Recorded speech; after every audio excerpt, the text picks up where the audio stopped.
સંપત્તિ હંમેશા પશુ કેટલ પશુના અર્થથી હંમેશા કોની પાસે કેટલા પશુ છે, કેટલી ગાયો છે વગેરે પરથી નક્કી થાય કે આ માણસ કેવો સંપન્ન છે. એ પશુઓને કારણે સંપત્તિને કારણે યશ પ્રાપ્ત થાય. એટલે કે છે કે આ પશુઓમાં ભગવાન કે પરમાત્મા યશના રૂપમાં રહેલો છે. યશો રૂપેણ પશુષુ જ્યોતિ રૂપેણ નક્ષત્રેષુ. આ નક્ષત્ર તારાઓ તો કે ચમકતા હોય છે, તો ભગવાન જ આમાં એ પરમાત્મા જ આ જ્યોતિના રૂપમાં પ્રકાશના રૂપમાં તારાઓમાં રહેલો છે. પ્રજાતિ અમૃતમ આનંદ હેતી ઉપસ્થે.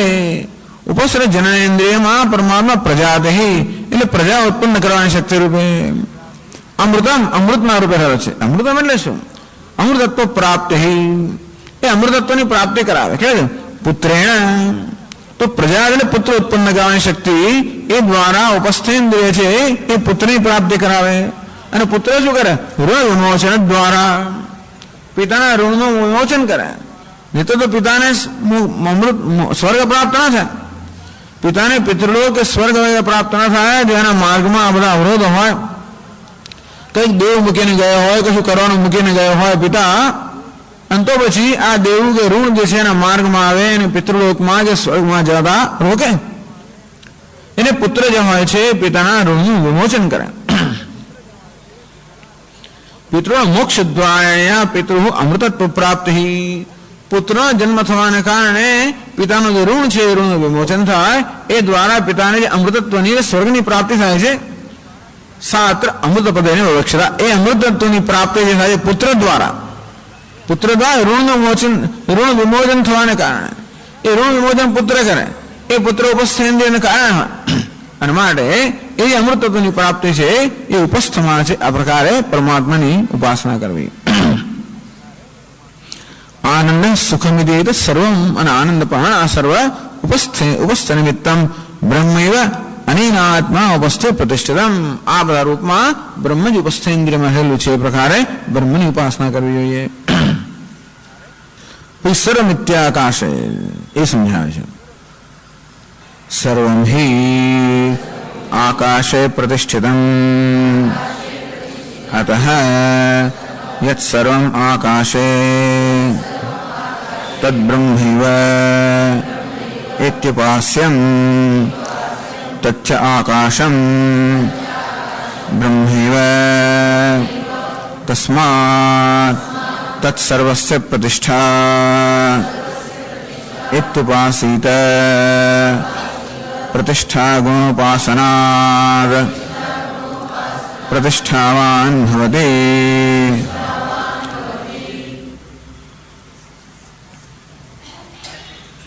સર્વહિ આકાશે પ્રતિષ્ઠિતમ. આ બધી જ વસ્તુઓ આકાશમાં પ્રતિષ્ઠિત છે. અર્થાત આકાશ બધી જ વસ્તુઓનો સમગ્ર આધાર છે. અવકાશ પ્રદાન કરવું આકાશના ગુણ છે. આમ બધી વસ્તુને અવકાશ પ્રદાન કરીને આકાશ બધાની પ્રતિષ્ઠા છે. અર્થાત બધાનો આધાર છે. અતઃ યત સર્વમ આકાશે તદ બ્રહ્મવિદ ઉપાસ્યમ. યસ્માત સર્વમ આકાશે પ્રતિષ્ઠિતમ તસ્માદ યત સર્વમ આકાશે વર્તતે તત્સર્વરૂપેણ બ્રહ્મૈવ પ્રતિષ્ઠિતમ આકાશે ઉપાસ્યમ. તો બધી જે વસ્તુઓ આકાશમાં છે એ બધું બ્રહ્મ જ છે. કારણ કે આકાશે બધી જ વસ્તુઓ આકાશમાં પ્રતિષ્ઠિત છે. તે કારણે આકાશમાં જે કંઈ છે એ બધું જ બ્રહ્મ છે. એ પ્રકારે ઉપાસના કરવી જોઈએ. પ્રતિષ્ઠા સર્વ આકાશે પ્રતિષ્ઠિતમ અતઃ યત સર્વમ આકાશે તદ બ્રહ્મવિદ ઉપાસ્યમ. મંદિરથી જે કંઈ આકાશમાં છે બ્રહ્મ છે એ પ્રકારે ઉપાસના કરવી જોઈએ. તચ્ચ આકાશમ બ્રહ્મૈવ. વહી આકાશ બ્રહ્મ જ છે. તત્પ્રતિષ્ઠાયત્ર બ્રહ્મ અભિન્નમ આકાશમ ઉપાસ્યમ. કેવલસ્ય આકાશસ્ય ઉપાસ્યત્વ અયોગાત. ટૂંકમાં બ્રહ્મ અભિન્ન છે એવા આકાશની ઉપાસના કરવી જોઈએ. કારણ કે એકલો આકાશ તો જળ છે એટલે એની ઉપાસના થાય નહીં. એટલે એ છે તચ્ચ આકાશમ બ્રહ્મૈવ. આકાશ છે બ્રહ્મ જ છે. એટલે વાસ્તવમાં આકાશ એ બધાને પ્રતિષ્ઠા આપે છે, બધાને અવકાશ આપે છે, બધાનો આશ્રય છે. તો આકાશને સર્વનો આશ્રય થવાની શક્તિ કોણ પ્રદાન કરે? બ્રહ્મ. અથવા તો આકાશમાં રૂપ રહેલું કે આકાશના રૂપે રહેલું બ્રહ્મ, અથવા એમ કે આકાશમાં બ્રહ્મ પ્રતિષ્ઠાના રૂપમાં રહેલું છે. આ રીતે આકાશના રૂપની વાત પણ થઈ, પણ આકાશમાં બ્રહ્મ પ્રતિષ્ઠાના રૂપમાં રહેલું છે, અને એ જ આકાશને સર્વ વસ્તુઓને પ્રતિષ્ઠા પ્રદાન કરવાની શક્તિ આપે છે. જેમ કહેવા પણ આ કથા કહેવામાં આવે ને કે અગ્નિમાં બાળવાની શક્તિ છે કોને કારણે છે? જ્યારે અગ્નિ સમક્ષ એક તૃણ મૂકવામાં આવ્યો, એક સૂકું ઘાસનું તણખલું મૂકવામાં આવ્યો, અગ્નિ કહેવામાં કે આ બાળી નાખ. અગ્નિએ પોતાની બધી શક્તિઓનો પ્રયોગ કર્યો છતાં એ ઘાસના સૂકા તણખલાને બાળી ન શક્યો. અને ભાઈ વાયુને કહેવામાં કે ચલો આ તણખલા ઉડાવજો. વાયુ એવી જાતનો, વાયુએ પણ એવી જાતની દાવો કરેલો આખા જગતનું બધી વસ્તુને ઉડાવી દો. એક તણખલો પણ ન ઉડાવી શકે વાયુ. શેને કારણે? કારણ કે અગ્નિમાં દહન જે શક્તિ છે કે વાયુમાં આ ઉડાવવાની શક્તિ કોને કારણે છે? પરમાત્માને કારણે. તે આકાશની અંદર પણ બધાને અવકાશ આપવાની કે સર્વને આધાર આપવાની શક્તિ છે કોને કારણે છે? પરમાત્માને કારણે. અંતેથી આકાશમાં પરમાત્મા પ્રતિષ્ઠા રૂપે રહેલો છે, એ પ્રકારે એની ઉપાસના કરવી જોઈએ. એથી પણ આગળ તચ્ચ આકાશમ બ્રહ્મૈવ, આકાશમાં પરમાત્મા પ્રતિષ્ઠાના રૂપમાં છે એટલો જ, પણ આકાશ જ પરમાત્મા છે.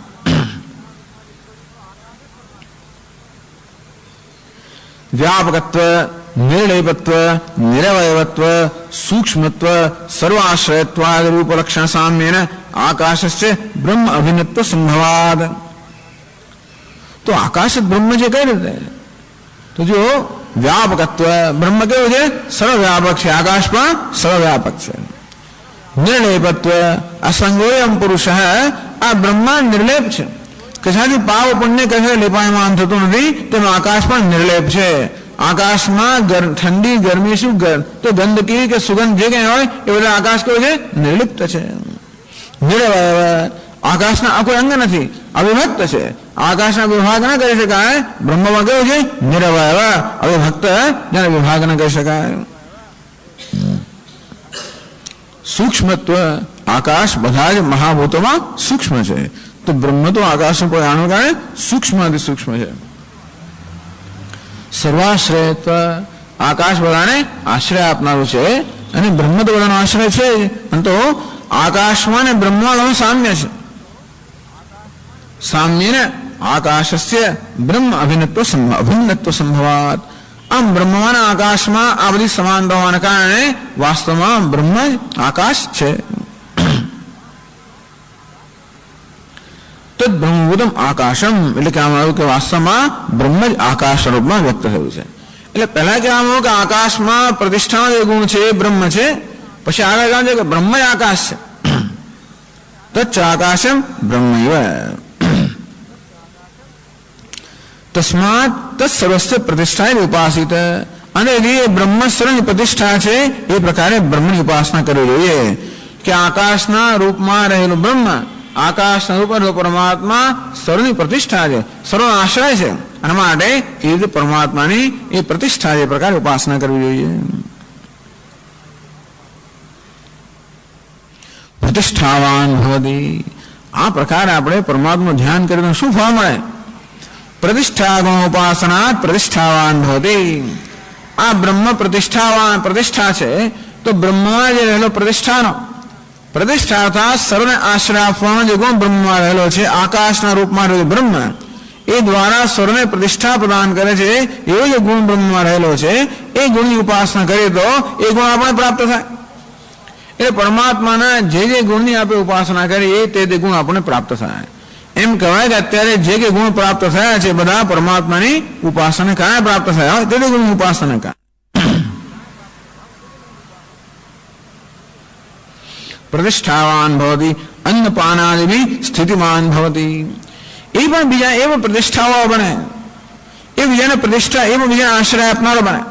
એની પ્રતિષ્ઠા અર્થાત ખ્યાતિ તો ખરી, પરંતુ જેવી રીતે આકાશ બધાને આશ્રય આપે છે તેવી રીતે પ્રતિષ્ઠા રૂપી પરમાત્માની ઉપાસના કરનારા ઉપાસકને પણ પ્રતિષ્ઠા પ્રાપ્ત અર્થાત એ સર્વને પ્રતિષ્ઠા પ્રદાન કરનાર બને.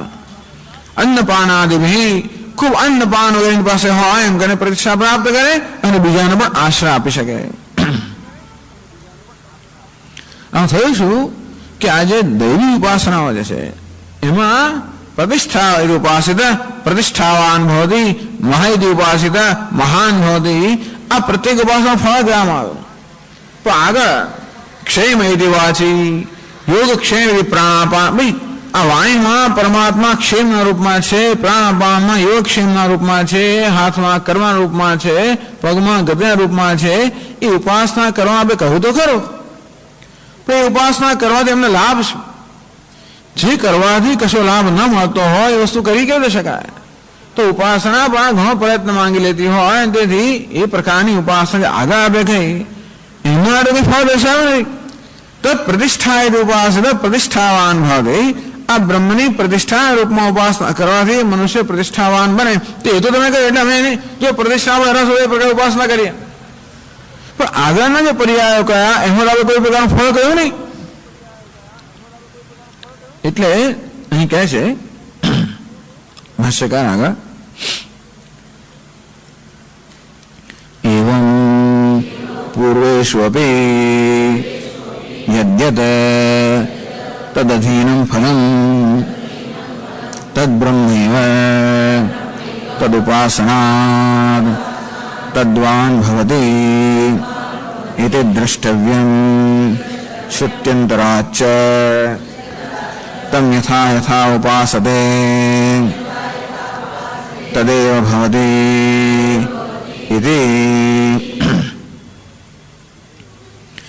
એવં પૂર્વેષુ અપી પર્યાયેષુ આગળ જે ઉપાસના કહેવામાં આવે ક્ષેમય દેવાચી યોગ ક્ષેમથી પ્રાણાપાન એ બધામાં પણ યદ્યત તદ અધીનમ ફલમ તદ બ્રહ્મૈવ તદ ઉપાસના તદ્વાન હોતી દ્રષ્ટવ્યમ. તો કે આ વાણીમાં ક્ષેમ રૂપમાં બ્રહ્મ રહેલું છે એ પ્રકારની ઉપાસના થાય તો માણસ ક્ષેમ વાળો બને. પ્રાણાપાનમાં યોગ અને ક્ષેમના રૂપમાં બ્રહ્મ જેની ઉપાસના કરવામાં આવે તો મનુષ્ય યોગ અને ક્ષેમ વાળો બને. આ હસ્તો હાથમાં કે આપણા હાથમાં પરમાત્મા કર્મ રૂપમાં તો માણસ કર્મ કરવાનો બને, ગતિવાળો બને. ટૂંકમાં જે રૂપમાં પરમાત્માની ઉપાસના કરવામાં આવે તે વસ્તુને પ્રાપ્ત થાય. યત્ર વાગાદો યત્ફલમ કાર્યમ ક્ષેમાદિકમ શ્રુતમ તદ્રૂપેણ બ્રહ્મ ઉપાસ્યમ. તો ક્ષેમાદિ ગુણેન બ્રહ્મ ઉપાસનાત ક્ષેમાદિમાનયો ભવતી. તો ક્ષેમવાન બને અને પછી યોગક્ષેમવાળો બને. આ પ્રકારે સમજી લેવાનું. ભલે અહીં ઉપનિષદમાં શાસ્ત્રમાં સ્પષ્ટ રીતે એના ફળનું કથન કરવામાં આવ્યું નથી, પણ અહીં ફળનું કથન કરવામાં આવ્યું છે કે પ્રતિષ્ઠાની ઉપાસના કરવાને કારણે પ્રતિષ્ઠાવાન બને છે, મહત્તાની ઉપાસના કરવાના કારણે મહાન બને છે.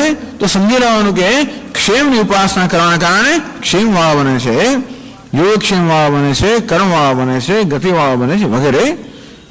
તો એવું સમજી લેવાનું ત્યાં. એવં પૂર્વેષ્વપી યદ્યત તદ અધીનમ ફલમ તદ બ્રહ્મૈવ. આમ બ્રહ્મ કર્મફળ દાતૃપા કરો, જે ફળ છે એ પણ બ્રહ્મ જ છે. અંતેથી તદુપાસના તદ્વાન હોતી દ્રષ્ટવ્યમ. તે ઉપાસના કરવાથી આ ઉપાસક તે વસ્તુ પ્રાપ્ત કરનારો બને છે એ પણ સમજી લેવાનું. શ્રુત્યંતરાચ્ચ બીજી સુધીમાં કહ્યું તો યથા યથા ઉપાસને તદેવ ભવતી. બસ ઉપાસનાનો નિયમ યથા યથા ઉપાસે, જે પ્રકારે ઉપાસના કરવામાં આવે તદેવ ભવતી તે બને છે. તો જે પ્રકારના વિચાર મનમાં છે એવું હું બનું, જે પ્રકારની ઉપાસના કરું ઈશ્વરની ઉપાસના કરું એ રીતે હું બનું.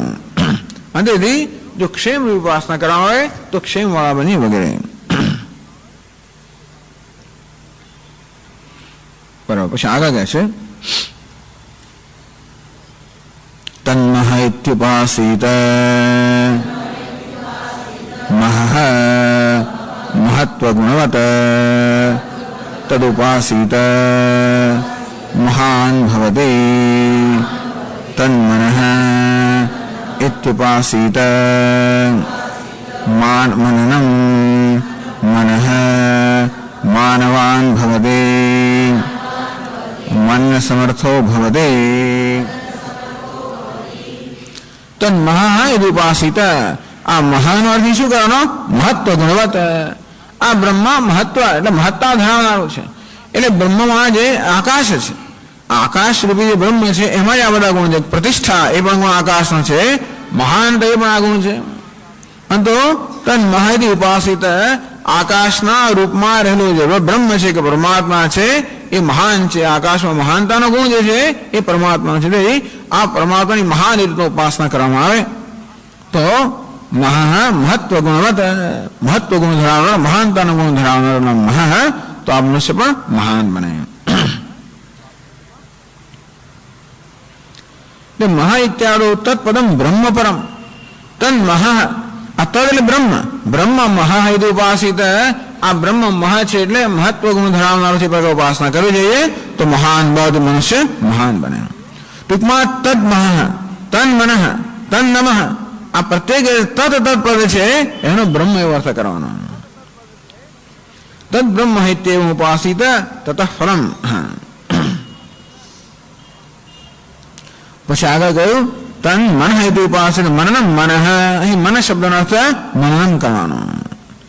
તો માનવાન ભવતી મનન સમર્થો ભવતી, તો મનુષ્ય જો મન એ જ બ્રહ્મની ઉપાસના કરે કે મનન શક્તિ એ પ્રકારે બ્રહ્મની ઉપાસના કરે તો મનન શક્તિ વાળો બને છે.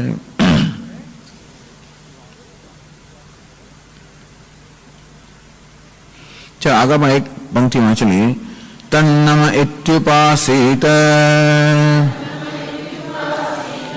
નમ્યન્તે સ્મૈ કામાઃ તદ્બ્રહ્મેત્યુપાસિત બ્રહ્મવાન ભવતે તદ્બ્રહ્મણઃ પરિમળ ઇત્યુપાસિત પર્યેણ મ્રિયન્તે દ્વિષन्तः સપત્નાઃ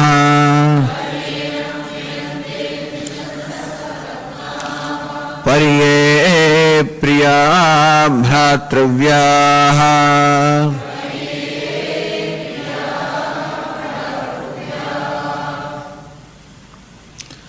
તો નમઃ ઇતિ ઉપાસિત, આ ભગવાન નમઃ છે એ જ ઉપાસના કરવી જોઈએ.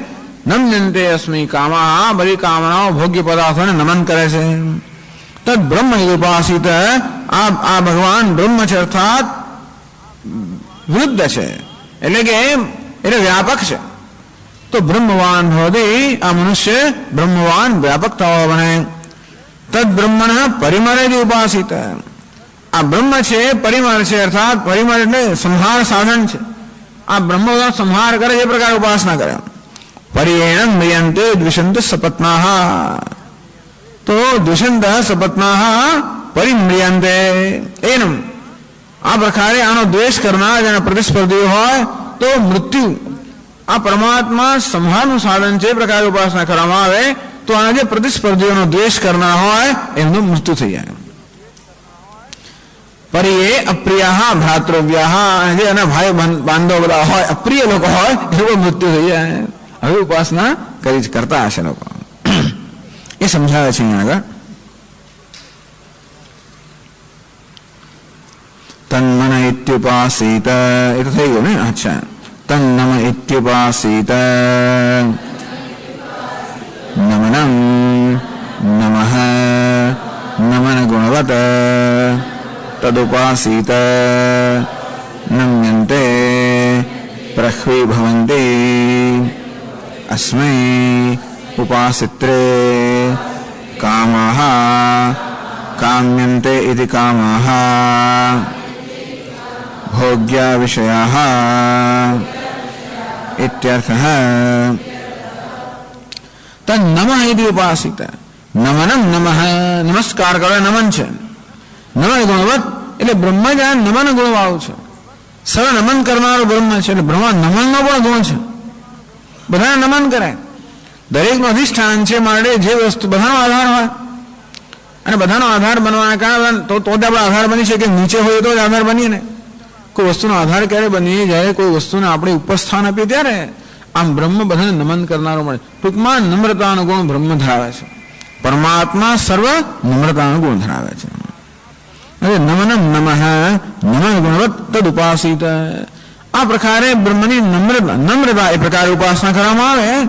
નમ્યન્તે અસ્મિ કામાઃ, કામ્યેન્દ્રિય કામાઃ ભોગ્યા વિષય, અહીંયા કામ શબ્દનો અર્થ ભોગ્ય વિષયો કરવાનો.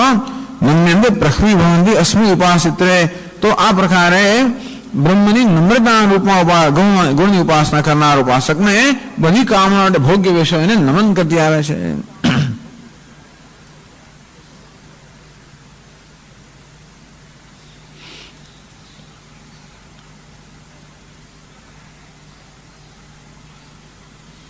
ચાલો આપણે આગળ ચર્ચા કરશું બીજા ક્લાસમાં.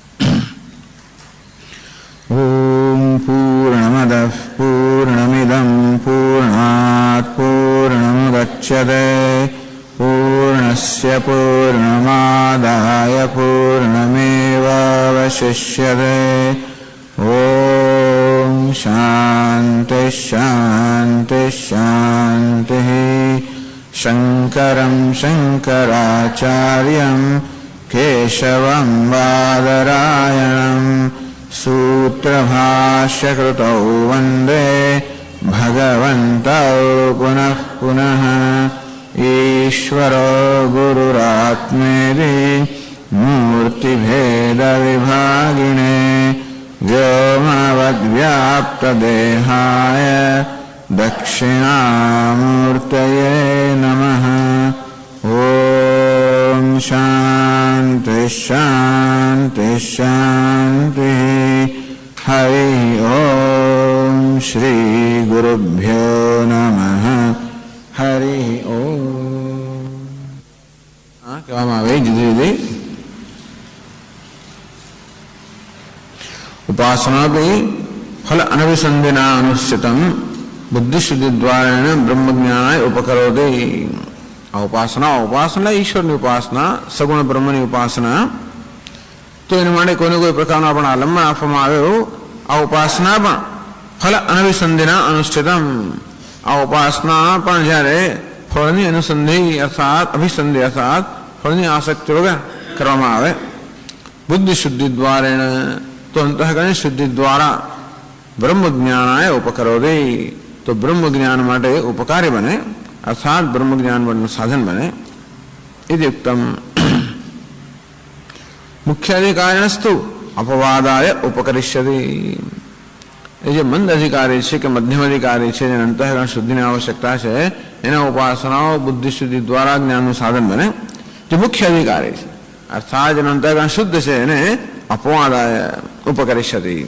અપવાદ કરવા માટે, બાદ કરવા માટે એ પ્રકારે બ્રહ્મજ્ઞાનનું સાધન બને છે. એટલે એવમ વેદ ક્ષેમ ઇતિ વાચી કહેવામાં આવ્યું કે વાણીમાં બ્રહ્મ ક્ષેમના રૂપમાં છે. યોગ ક્ષેમ પ્રાણાપાનયો. પ્રાણાપાનમાં બ્રહ્મ યોગ અને ક્ષેમના રૂપમાં વસી રહ્યું છે. એની ઉપાસના કરવી. આમ પ્રાણ અપાન એ બેને આલંબન માનીને બ્રહ્મ યોગ અને ક્ષેમના રૂપમાં વસી રહ્યું છે પ્રકારે બ્રહ્મની ઉપાસના કરવી. કર્મેતિ હસ્તયો. આ બંને હાથમાં પરમાત્મા કર્મના રૂપમાં વસી રહ્યો છે. ગતિ રીતિ પાદયો. બંને પાદમાં પગમાં પરમાત્મા ગતિના રૂપમાં રહેલો છે. વિમુક્તિ હિતિ પાયો. પાયો ઇન્દ્રિયમાં વિમુક્તિ વિસર્જનના રૂપમાં રહેલો છે. ઇતિ માનુષી સમાજ્ઞ. આ પ્રકારે માનુષ અર્થાત મનુષ્યના વિષયમાં આધ્યાત્મિક વિષયમાં કેવી રીતે બ્રહ્મની ઉપાસના કરવી એ પ્રકારની આજ્ઞા એટલે ઉપાસનાઓ કહેવામાં આવી. અથ દૈવી. હવે દેવતાના વિષયમાં કેવી રીતે પરમાત્માની ઉપાસના કરવી કહે છે. તૃપ્તિ વૃષ્ટ. આ વૃષ્ટિમાં પરમાત્મા તૃપ્તિના રૂપમાં રહેલો છે. કારણ કે વૃષ્ટિ દ્વારા અન્ન પ્રદાન કરીને પ્રાણીને તૃપ્ત કરે છે. માટે વૃષ્ટિમાં પરમાત્મા તૃપ્તિના રૂપમાં રહેલો છે. એ તેની ઉપાસના કરવી. ઉપાસના બ્રહ્મની જ છે. બ્રહ્મ સગુણ બ્રહ્મની ભિન્ન ભિન્ન પ્રકારના ગુણ કે વિશેષતાઓ ધરાવનારા બ્રહ્મની ઉપાસના. સમગ્ર જગતમાં પરમાત્માની અભિવ્યક્તિ હોવાને કારણે પરમાત્માની જુદી જુદી વિશેષતાઓ કે જે ગુણો આ જગતના ભિન્ન ભિન્ન પરિબળો કે ઘટનાઓના રૂપમાં વ્યક્ત થતા હોય છે. તો કેમ વૃષ્ટિ એ પરમાત્મા તૃપ્ત સ્વરૂપ પરમાત્મા, તૃપ્તિ સ્વરૂપ પરમાત્મા, એ તૃપ્તિ સ્વરૂપ પરમાત્માની અભિવ્યક્તિ એટલે કે વૃષ્ટિ. બલમ વિદ્યુતિ. ભગવાન બલ સ્વરૂપ છે. તો એની બલ એ પ્રકારનો ગુણ જે છે વિદ્યુત અર્થાત વીજળીમાં વ્યક્ત થાય છે. તેથી વીજળીના રૂપમાં પ્રગટ થયેલા બ્રહ્માંડ પરમાત્માની ઉપાસના કરવી. બલમ આ બળરૂપ પરમાત્મા પ્રગટ થયો. યશહિદી પશુષુ. પશુઓમાં પરમાત્મા યશના રૂપમાં વ્યક્ત થાય છે. ज्योति नक्षत्रेषु आ नक्षत्रों ताराओं ज्योति यथा प्रकाश रूप में परमात्मा व्यक्त थाय छे। प्रजाति अमृतम आनंद उपस्थे उपस्थ इंद्रिय में आम तो आध्यात्मिक है पण दैवी में एनो समावेश करवामां आव्यो छे। प्रजाति प्रजा उत्पन्न करवानी शक्ति, अमृत पुत्र द्वारा अमरता प्राप्त करवानी नो पण गुण, અને આનંદ આ ઉપસ્થ ઇન્દ્રિયમાં છે। પરમાત્મા ઉપસ્થ ઇન્દ્રિયમાં આ રૂપમાં રહેલો છે। સર્વમ ઇતિ આકાશે, तो सर्वम ही आकाशे प्रतिष्ठितम अतः यत् सर्वम आकाशे तद ब्रह्म वेदोपास्यम। आकाश सर्वने अवकाश प्रदान करनारू छे। आम जगत बधी वस्तु आकाश में रहेली छे, तेथी जे के आकाश में छे ब्रह्म छे ए प्रकारे उपासना करवी जोईए। तो जे के आकाश में जे ब्रह्म छे एटલું જ नहीं, तच्च आकाशम ब्रह्मैव। आकाश में जे छे तो ब्रह्म छे नहीं, पण आकाश स्वयं ब्रह्म छे। तस्मात् तत्सर्वस्य प्रतिष्ठाय उपासित, तत्प्रतिष्ठेत्युपासित, तत्प्रतिष्ठाय उपासित। आ ब्रह्म ज आकाश छे अने आकाश में सर्व रहेलुं छे, प्रतिष्ठित छे, अने तेथी ब्रह्म सर्वने प्रतिष्ठा प्रदान करनार छे। ब्रह्म स्वयं प्रतिष्ठा रूप छे। तत्प्रतिष्ठा इति उपासित। आम परमात्मा अनेक बधा गुण छे। प्रतिष्ठा नामनो एक गुण छे के बधाने प्रतिष्ठा प्रतिष्ठित अस्मिन्, जेमा वस्तु स्थित रहेली छे नाम प्रतिष्ठा। तो सर्व आकाश में रहेलू छे अने परमात्मा ज आकाशना रूप में छे, माटे परमात्मा सर्वने आधार आपनार छे, ए ज प्रतिष्ठा छे। ए प्रकारनी उपासना करवी। प्रतिष्ठावान प्रतिष्ठागण उपासनात् प्रतिष्ठावान भवति। आम प्रतिष्ठा नामनो गुण धरावनार परमात्मानी उपासना करवाने कारणे उपासक स्वयं पण प्रतिष्ठावान बने छे।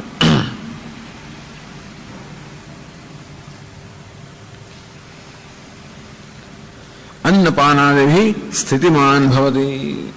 ए बीजाने प्रतिष्ठा प्रदान करनारो बने। प्रतिष्ठावान एटले बीजाने प्रतिष्ठा प्रदान करे, बीजाने स्थिति प्रदान करे, बीजानो आश्रय बने।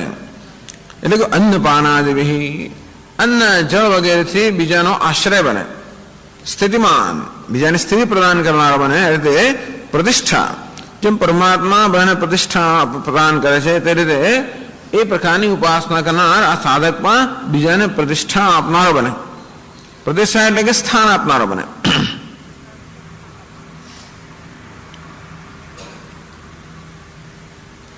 तो प्रश्न करवामां आव्यो के आगळ जे उपासना कहेवामां आवी क्षेम इति वाची योग क्षेम इति प्राणापानयोः। तो वाणी में भगवान क्षेमना रूपमां छे, प्राणापान में योग ने क्षेमना रूपमां छे। ए बधी उपासनानुं फळ कहेवामां न आव्युं, तो के फल पण समझी लेवानुं। जेम प्रतिष्ठारूप परमात्मानी उपासना करवाथी मनुष्य प्रतिष्ठावान बने, तेम क्षेमरूप परमात्मानी उपासना करवाथी क्षेमवान बने, योग क्षेमवान बने, कर्मवान बने, गतिमान बने। आ प्रकारे समझी लेवानुं त्यां पण। एवं पूर्वेष्वपि यद्यत् तत् अधीनं फलं तद् ब्रह्मैव तदुपासनात् तद्वान् भवति द्रष्टव्यम्। आम पूर्वना पर्यायों में कहूं ते प्रमाणे जे जे गुणनी उपासना करवामां आवे ब्रह्मनी, ए गुणवाळो उपासक बने छे। श्रुत्यंतराच्च तम यथा यथा उपासते तदेव भवति इति। जे रीते परमात्मानी उपासना करे छे ए आ उपासक बने छे। तन्मह इति उपासित। आ परमात्मा मह छे, ए प्रकारनी उपासना करवी जोईए। मह महा महस महत्व गुणवत् तदुपासित। तो परमात्मा महत्व गुण धरावनारो छे अने माटे ए रीते उपासना करवी।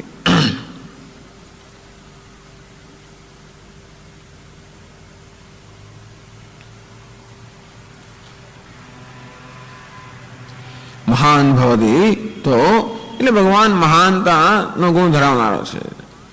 तो जे प्रकार जे वस्तु આપણે બનવું હોય તે જો ફળની અપેક્ષાથી આ પરમાત્માની ઉપાસના કરવામાં આવે તો જે પ્રકારનું ફળ આપણને અપેક્ષિત હોય કે ઇષ્ટ હોય એ પ્રકારની ઉપાસના કરવી। અને ફળની ઈચ્છા ન હોય તો ભગવાનનો જે ગુણ ગમતો હોય એ પ્રકારે ઉપાસના કરવી। જેમ કોઈ કૃષ્ણની ઉપાસના કરે, કોઈ રામજીની કરે, કોઈ શિવજીની કરે। ભગવાનમાં જે આપણને ગમતું હોય અને આપણને ગમતા જે ગુણો છે કે વ્યક્તિત્વ છે એ જે રૂપમાં સૌથી વધારે શ્રેષ્ઠ અભિવ્યક્ત થતું હોય એની આપણે ઉપાસના કરીએ. તો તે રહી પણ જીવનમાં આપણને પરમાત્માનું જે કંઈ ગમતું હોય એની મહાનતા ગમતી હોય, પ્રતિષ્ઠા ગમતી હોય, તો ટૂંકમાં હેતુ એ છે કે આપણે ઈશ્વરની આરાધના કરીએ. ઉપાસના એટલે સગુણ બ્રહ્મ વિશે માનસ વ્યાપાર. સગુણ બ્રહ્મ જેનો વિષય છે એવો માનસ વ્યાપાર. માનસ વ્યાપાર અર્થાત એ પ્રકારની માનસિક વિચારધારા જેનો વિષય ઈશ્વર છે. એટલે હંમેશા આપણને એ પ્રકારનું જ ધ્યાન ઈષ્ટ છે, અભિષ્ટ છે, જેમાં ઈશ્વર આવતો હોય. ઘણા બધા પ્રકારના ધ્યાન દુનિયાની અંદર હોય છે. ઘણી વાર બધા યાંત્રિક પ્રકારના ધ્યાન હોય, કોઈક જગ્યાએ કેન્દ્રિત કરવાનું, કંઈક એવી જાતના બધા ધ્યાન હોય એટલે ટૂંકમાં કંઈક કરવાનું હોય, બરોબર છે, પણ એ ધ્યાન માત્ર એક યાંત્રિક પ્રક્રિયા હોય, ચિત્તને કોઈ એકાગ્ર કરવાની, તો કોઈક રીતે મનમાંથી કે આપણી ઉપાધિમાં કોઈક શક્તિઓ જાગૃત કરવાની. પણ જે પ્રકારનું ધ્યાન વેદાંતમાં અભિષ્ટ છે એ તો ધ્યાન ઈશ્વરનું છે. એટલા જ માટે કે જે ધ્યાન હંમેશા આપણે કરતા હોઈએ એ આપણે જે ધ્યેય હોય એ ધ્યેયને અનુરૂપ હોવું જોઈએ. તો બ્રહ્મનું જ્ઞાન પ્રાપ્ત કરવા માંગુ છું, બ્રહ્મ બનવા માંગુ છું. બ્રહ્મ વેદ બ્રહ્મૈવ ભવતિ. જેને બ્રહ્મનું જ્ઞાન છે બ્રહ્મ બને છે એનું બ્રહ્મ બનવા માંગુ છું. આમ તો હું બ્રહ્મના જ્ઞાનથી બ્રહ્મ બનવા માંગુ છું, પણ હકીકત છે કે હું બ્રહ્મ બનવા માંગુ છું. હું જે બનવા માંગતો હું એનું ધ્યાન કરું. તો તેથી બ્રહ્મ બનવા માંગતો હું બ્રહ્મનું ધ્યાન કરું. એટલા માટે જ ઈશ્વરનું ધ્યાન અર્થાત આપણું મન ધીમે ધીમે ઈશ્વરના વિચારોથી વ્યાપ્ત થાય. આપણું મન કે આપણું વ્યક્તિ ઈશ્વરમય બને, તો એ ધ્યાનનો હેતુ છે. અને છેવટે આપણે ઈશ્વર સાથે જ્ઞાન દ્વારા ઐક્ય પ્રાપ્ત કરીએ. હવે ઈશ્વર ધ્યાન કેમ કરવું? તો જે વસ્તુ આપણે ગમતી હોય એ દ્વારા ઈશ્વરનું ધ્યાન કરવું.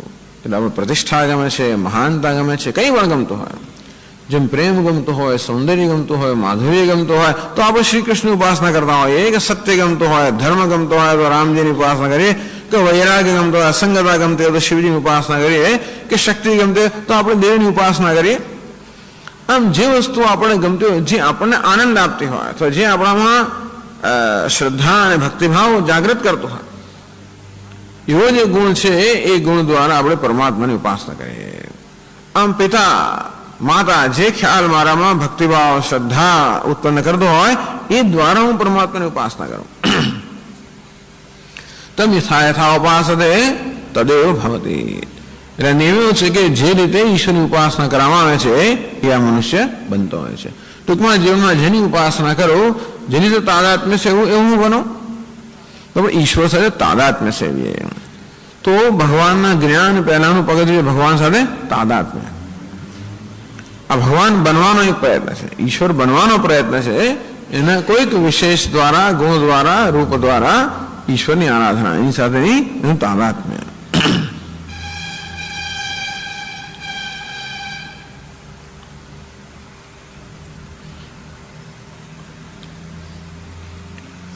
હવે આગળ ભાષ્યમાં કહે છે તન્મન ઇત્યુપાસિત. કહે છે તન્મન ઇત્યુપાસિત મનનમ મનઃ માનવાન ભવતે મનન સમર્થો ભવતે. તન્મન આ ભગવાન મનસ છે, એ જ ઉપાસના કરવી જોઈએ. મનસ એટલે શું? મનનમ મનન કરવું એનું નામ છે મન, મનસ. માનવાન ભવતી મનન સમર્થો ભવતી. ટૂંકમાં ભગવાન એટલે મનન કરવાની શક્તિ. તો ભગવાન મનન છે. આપણા મનમાં જે શક્તિ છે એને મનન કહેવામાં આવે છે. વિચાર કરવાની શક્તિ, કોઈ વસ્તુનું ચિંતન કરવાની શક્તિ. તો ભગવાન આ મનન છે, મનન કરવાની શક્તિ છે. એ પ્રકારની ઉપાસના કરવી જોઈએ. તો ભગવાન એ શક્તિની ઉપાસના કરવામાં આવે તો માનવાન ભવતી, આ મનન સમર્થો ભવતી, આ મનુષ્ય પણ મનનનું સામર્થ્ય પ્રાપ્ત કરે. પછી આગળ કહે છે તન્નમ ઇત્યુપાસિત નમનમ નમઃ નમન ગુણવત તદુપાસિત નમ્યન્તે प्रह्वीभवन्ति अस्मै उपासित्रे कामाः काम्यन्ते इति कामाः भोग्या विषयाः इत्यर्थः। तो नमः आ भगवान नमस्कार नम्रताનો ગુણ છે. તો ભગવાનના નમ્રતાનો ગુણ જે છે એના એ પ્રમાણે ઉપાસના કરવી.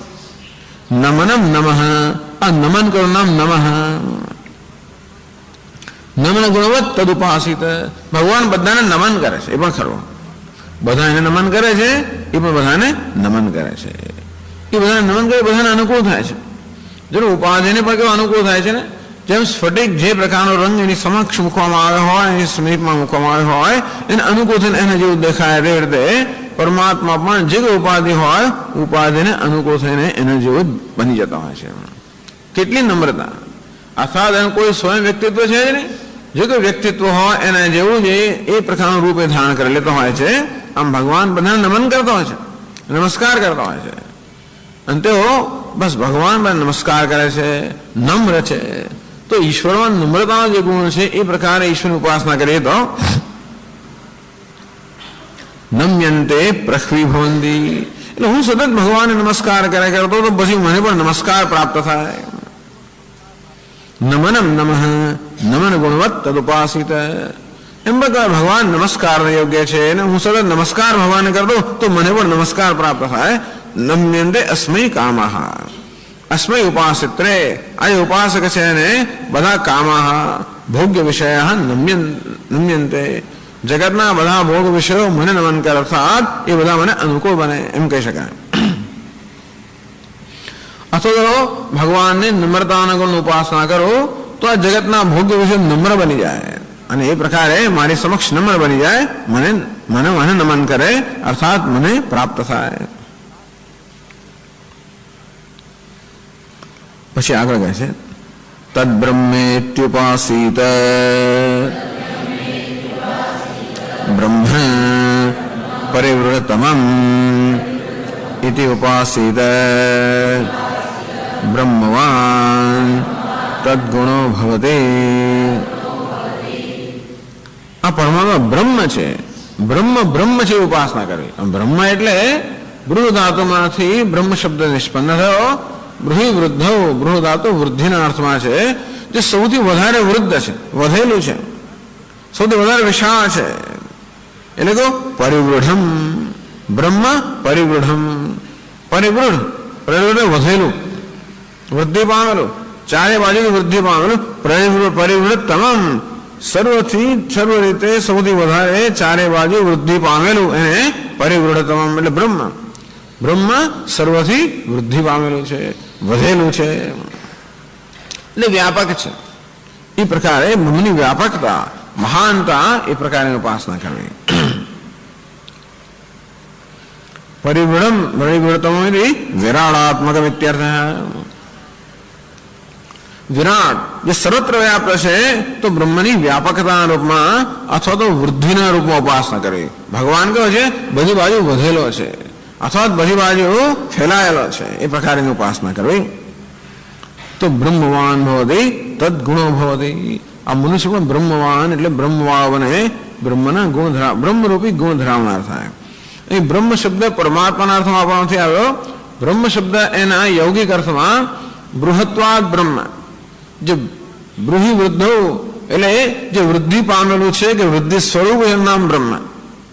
એટલે બ્રહ્મ જે વૃદ્ધિ પામેલું છે, ચારે બાજુ વધેલું છે, તો વિરાટના રૂપમાં ચારે બાજુ ફેલાયેલું છે.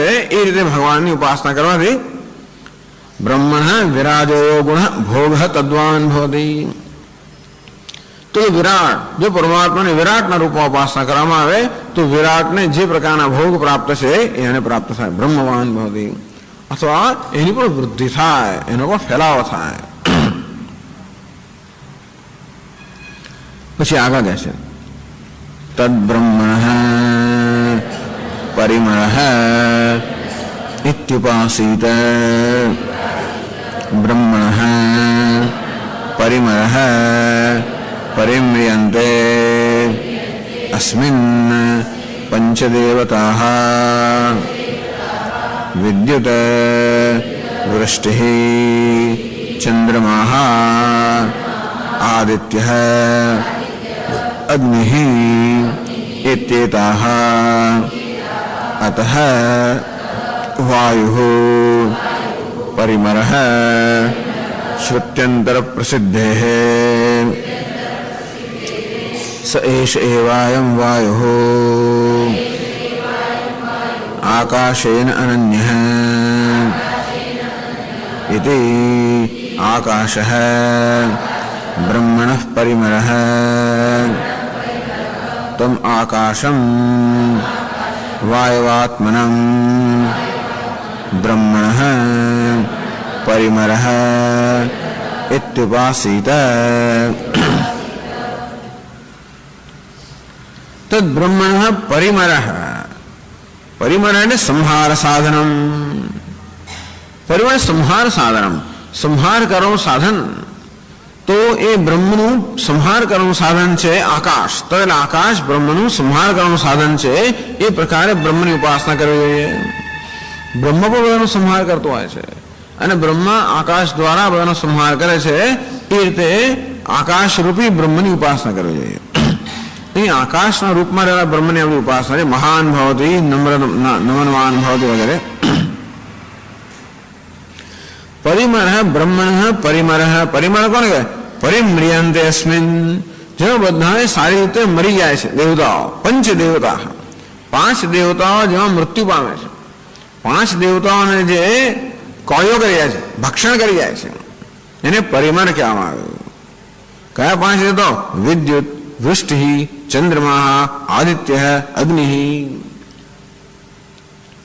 વીજળી, વૃષ્ટિ, ચંદ્રમા, સૂર્ય, અગ્નિ, આ પાંચ દેવતાઓ આકાશ રૂપી બ્રહ્મમાં, બધા આકાશ રૂપી બ્રહ્મ આ બધા દેવતાઓને ગળી જાય છે, બધાનો સંહાર કરે છે. એવડી કેવી રીતે? તો અતઃ વાયુ પરિમરઃ શ્રુત્યંતર પ્રસિદ્ધ. તો વાયુ એ પરિમર છે એ બીજી શ્રુતિમાં છાંદોગ્ય ઉપનિષદમાં પ્રસિદ્ધ છે. વાયુર્વાવ સંવર્ગ યદા વાગ્નિ ઉદ્વાયતે વાયુમેવ અપ્યેતિ. તો રૈક્વ ઋષિ જ્ઞાનશ્રુતિને ઉપદેશ કરે છે. વાયુર્વાવ સંવર્ગ, સંવર્ગ વિદ્યાનો ઉપદેશ. સંવર્ગ અર્થાત જે બધાને ગણી જનારો હોય, બધાનો સમાવેશ કરનારો હોય, બધાનો સંહાર કરનારો હોય, તો વાયુ આ બધા આ જગતનો સંહાર કરે છે. તે કહે છે યદા અગ્નિ ઉદ્વાયતી, અગ્નિ જયારે ઓલવાઈ જાય છે ત્યારે વાયુમેવ અપ્યેતિ, તે વાયુમાં જ મળી જાય છે. સૂર્ય અસ્તમેતી, સૂર્યનો અસ્ત જયારે થાય છે ત્યારે પણ એ વાયુમાં મળી જાય છે. ચંદ્રનો અસ્ત થાય ત્યારે પણ વાયુમાં મળી જાય છે.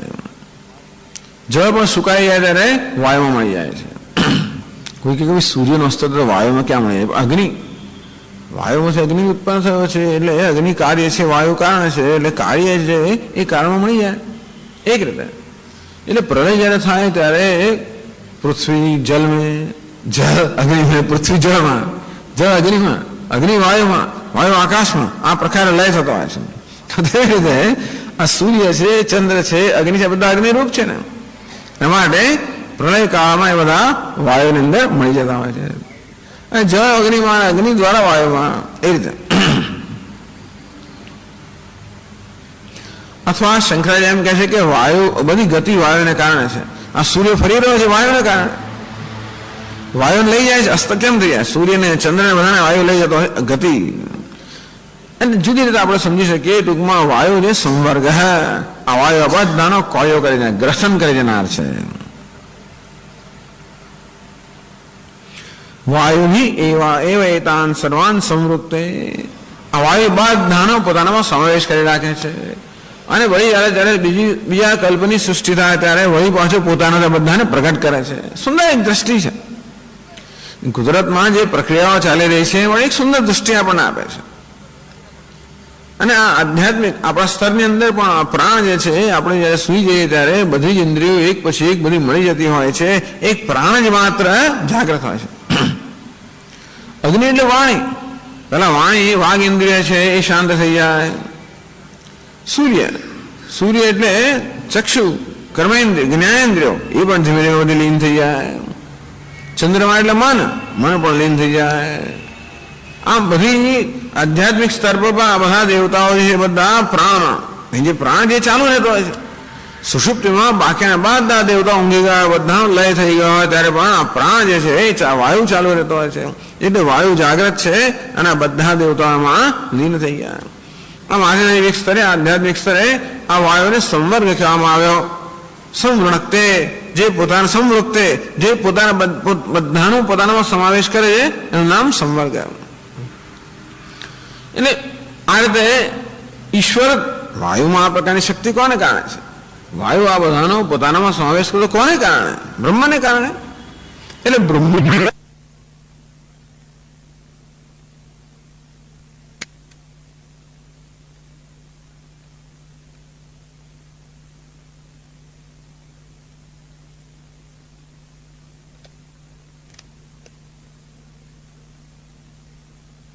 શ્રુત્યંતર પ્રસિદ્ધ હે. બીજી શ્રુતિમાં કહેવામાં આવ્યું છે કે વાયુ સંવર્ગ કે પરિમાર છે. સ એષ એવાયમ વાયુ આકાશેન અનન્ય. આ વાયુ વળી આકાશમાંનું કાર્ય છે. આકાશાદ વાયુ, વાયુની ઉત્પત્તિ આકાશમાંથી હોવાને કારણે આ કાર્ય હંમેશા કારણથી અનન્ય હોય છે. વાયુ આકાશથી અનન્ય છે, વાયુ આકાશથી ભિન્ન નથી. એટલે આકાશ વગર વાયુની સત્તા ન હોઈ શકે. તેથી આકાશ જ વાયુના રૂપમાં વ્યક્ત થયેલું છે, આકાશ જ વાયુના રૂપમાં પ્રગટ થાય છે. સ એષ એવાયમ વાયુ આકાશેન અનન્ય. પરસ્ય માયોપાધિકસ્ય બ્રહ્મણઃ સ્વરૂપતયા ઉક્તમ યદ આકાશમ તદ આકાશમ પરિમળત્વ ગુણકમ. માયા વિશિષ્ટ બ્રહ્મ જ આકાશ રૂપમાં વ્યક્ત થયું. એ આકાશ વળી વાયુ આકાશથી ભિન્ન નથી. એટલે વાયુ દ્વારા આકાશ જ આ બધાનું ગ્રસન કરે છે એમાં કહેવાય. એવું પણ કહેવાય કે વાયુ દ્વારા આકાશરૂપી બ્રહ્મ, આકાશરૂપી બ્રહ્મ વાયુ દ્વારા આ બધા દેવતાઓને ગ્રસી જાય છે. તેથી ગ્રસન એટલે કે કોળીઓ કરી જાય છે, ભક્ષણ કરી જાય છે, પોતાનામાં સમાવેલા છે. તેથી આકાશરૂપી બ્રહ્મ એ પરિમર એટલે કે આ બધાનો સંહાર કરવાનો ગુણ ધરાવે છે. બ્રહ્મ સંહર્તૃત્વ વાયુ દ્વારકમ. બ્રહ્મ બધાનો છોડે પ્રલય વખતે બધાનો સંહાર કરે છે, પોતાનામાં સમાવી રહે છે.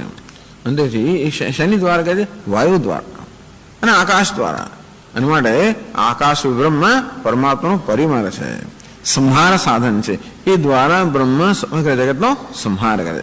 એટલે બ્રહ્મની સંહાર શક્તિનું અહીંયા આગળ પરમાત્માની જે સંહારક શક્તિ છે એની ઉપાસના. એવું કોઈને ગમતો હોય એટલે સંહારકોને ગમતો એમ નહીં, પણ એ પણ ભગવાનની લીલા છે. સંહાર એ પણ જગતમાં ઈશ્વરની લીલા છે. સંહારો એટલા જ માટે કે કંઈ નવું સર્જન કરવું હોય તો પેલા જૂનાનો સંહાર થવો જોઈએ, તો જ નવું સર્જન થાય. એ સંહારમાં આવશ્યક છે જગત. જોકે સંહાર વસ્તુ આપણને બહુ દુઃખ ઉત્પન્ન કરતી હોય છે. કારણ કે સામાન્ય રીતે કશાનો આપણે જે પ્રિય વસ્તુ હોય એનો જ્યારે સંહાર થાય કે નાશ થતો કોઈ ના જ ગમે. એટલે એ રીતે જોવા જઈએ તો બધાને બહુ મુશ્કેલી. ભગવાનની આ એક મોટી મુશ્કેલી છે કે ભગવાન આવું કેમ કરે. કોઈકનું આવ્યું મૃત્યુ, અકાળ મૃત્યુ થયું ને આમ કેમ થયું, ભગવાન આવું કેમ કરે. તો ભગવાન તમારો ક્યાં ગયો હતો ત્યારે? એટલે આપણે ઈચ્છીએ કે ભગવાન આપણે બધું અનુકૂળ કરે, પણ ક્યારેક ભગવાન પછી ન કરે. ભગવાન સંહાર કરે તો ભગવાન આપણને ન ગમે. સંહાર આપણને ગમતો નથી.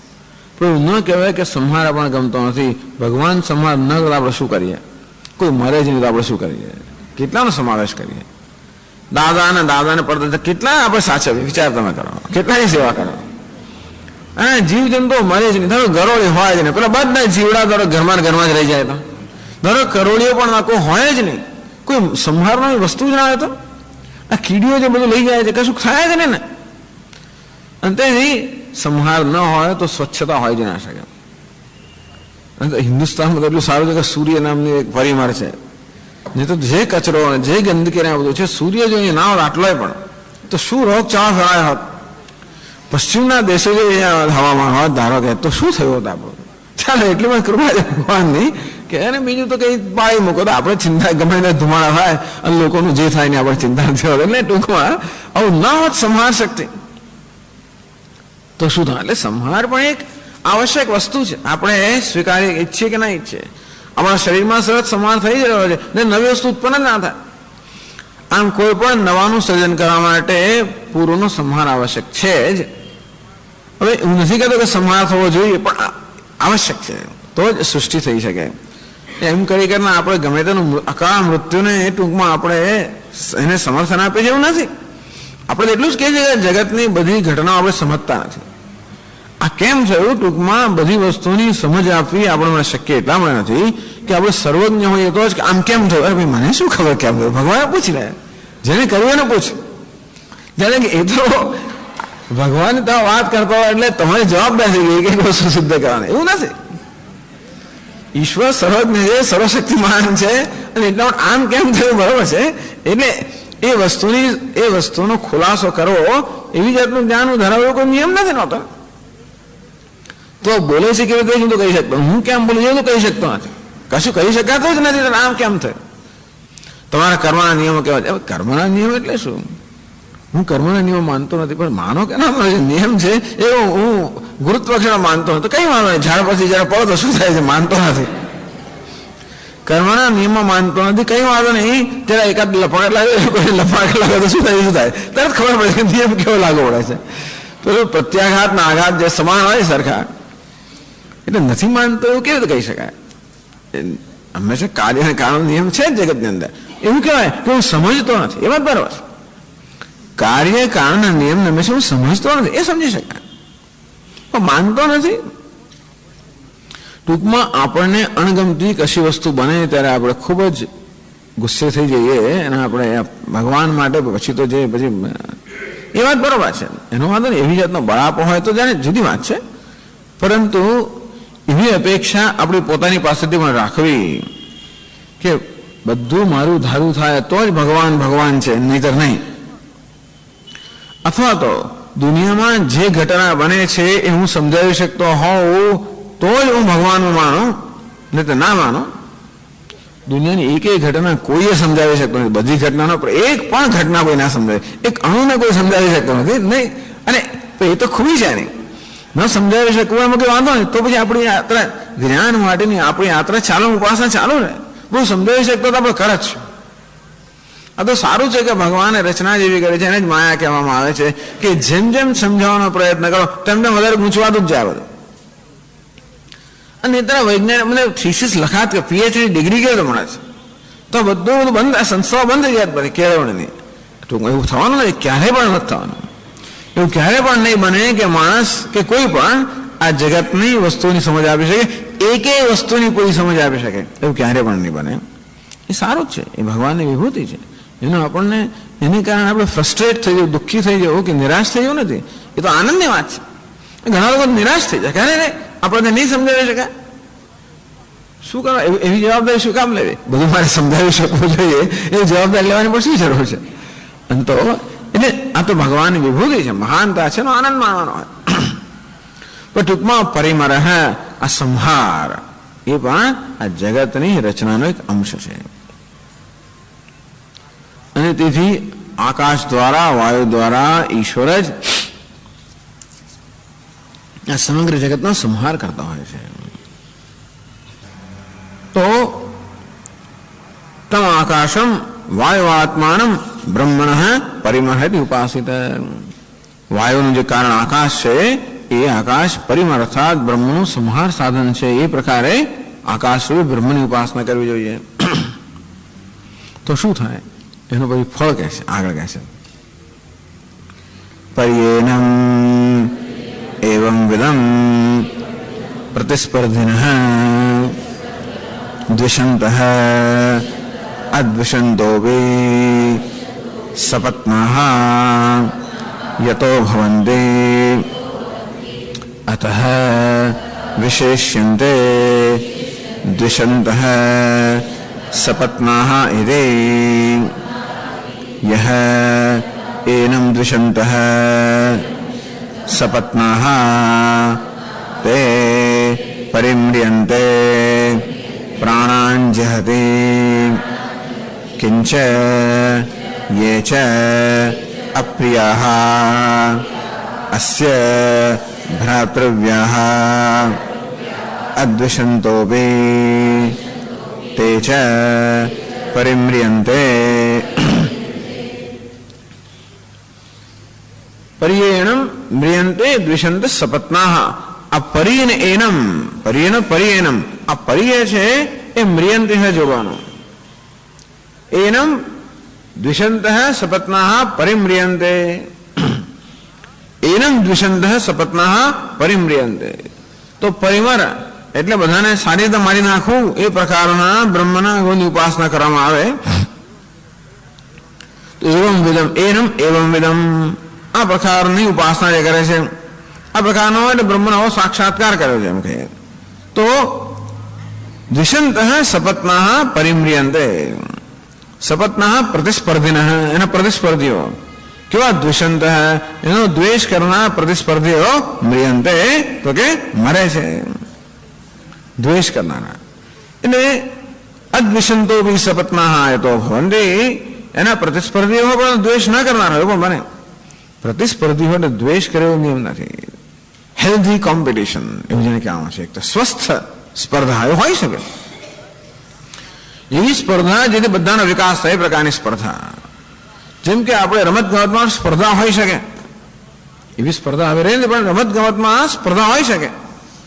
દ્વેષ ના કરીએ, રમતનો આનંદ પણ માણતા માણતા સ્પર્ધા કરતા હોઈએ જેથી આપણી ઉન્નતિ થાય.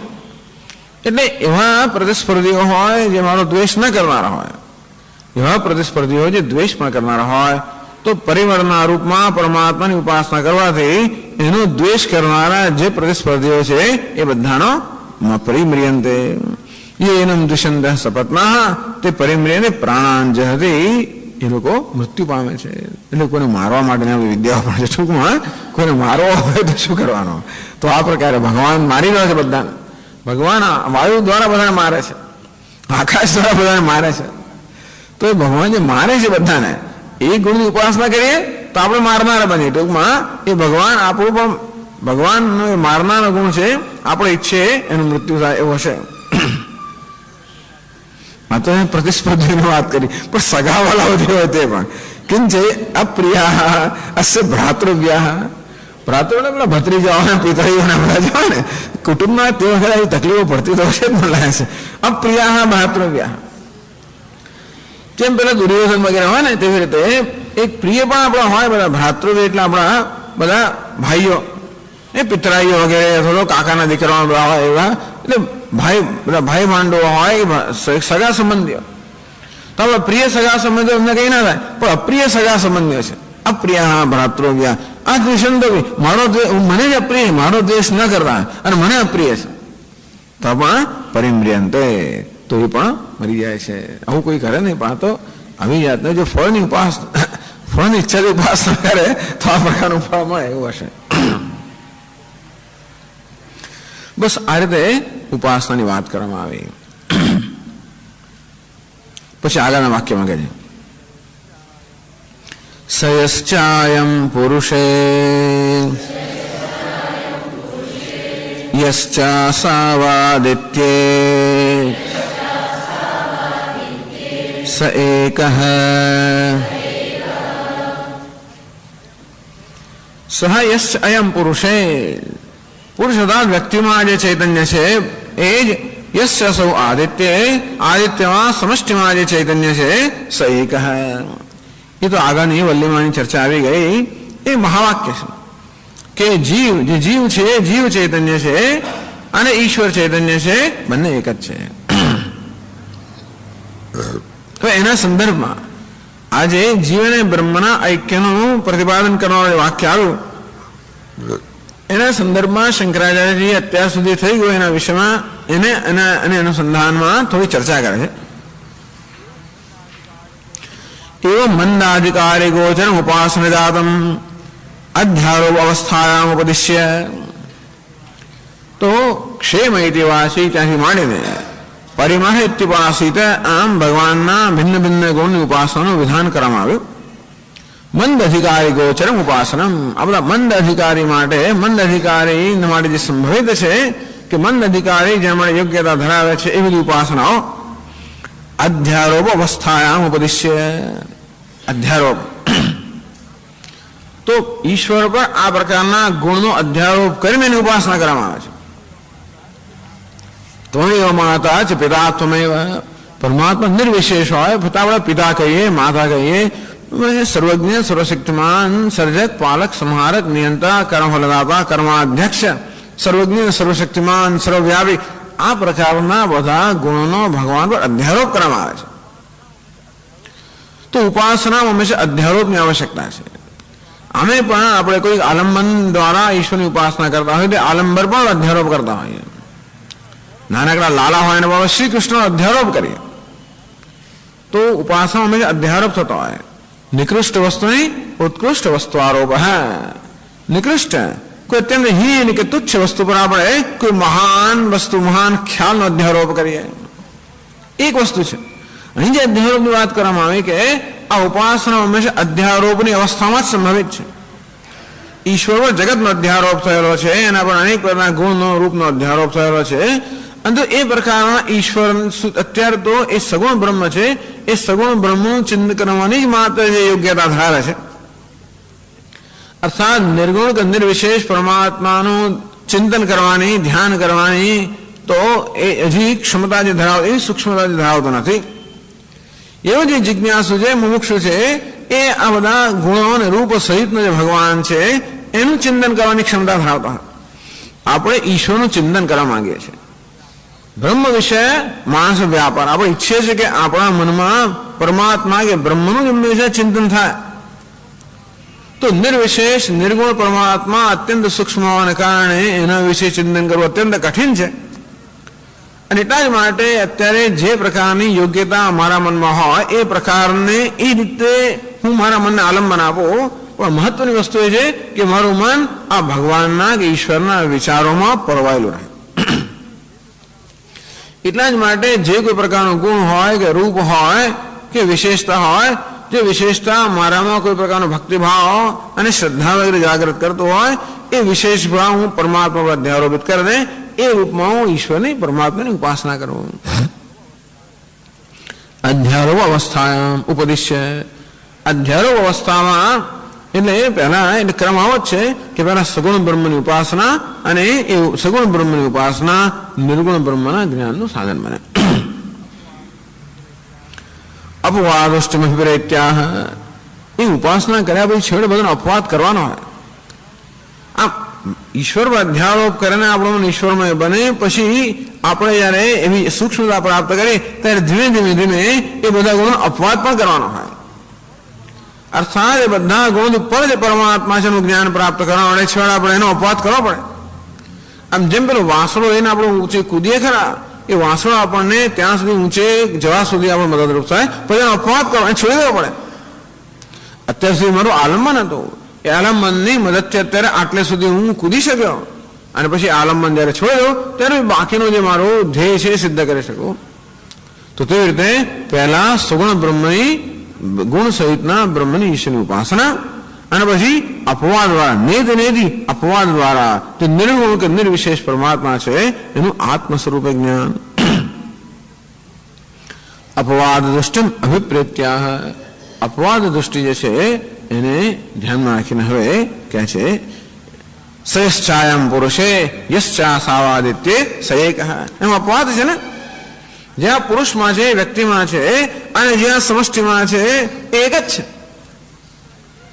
તો વ્યષ્ટિ અને સમષ્ટિના જે ભેદ બહુ સરળ છે, બહુ સ્વાભાવિક છે કે હું વ્યષ્ટિ છું અર્થાત વ્યક્તિ છું, અલ્પ છું, એવું સર્વ રીતે અલ્પ છું, અને આ સમષ્ટિ સર્વ રીતે મહાન છે. અને આ રીતે કોઈ રીતે બંધનનું ઐક્ય બની ના શકે. એ બંધનનું ઐક્ય ત્યારે જ બની શકે જ્યારે હું મારી અલ્પતા છે એનો પણ ત્યાગ કરું અને ઈશ્વરની મહાનતામાં ત્યાગ કરું.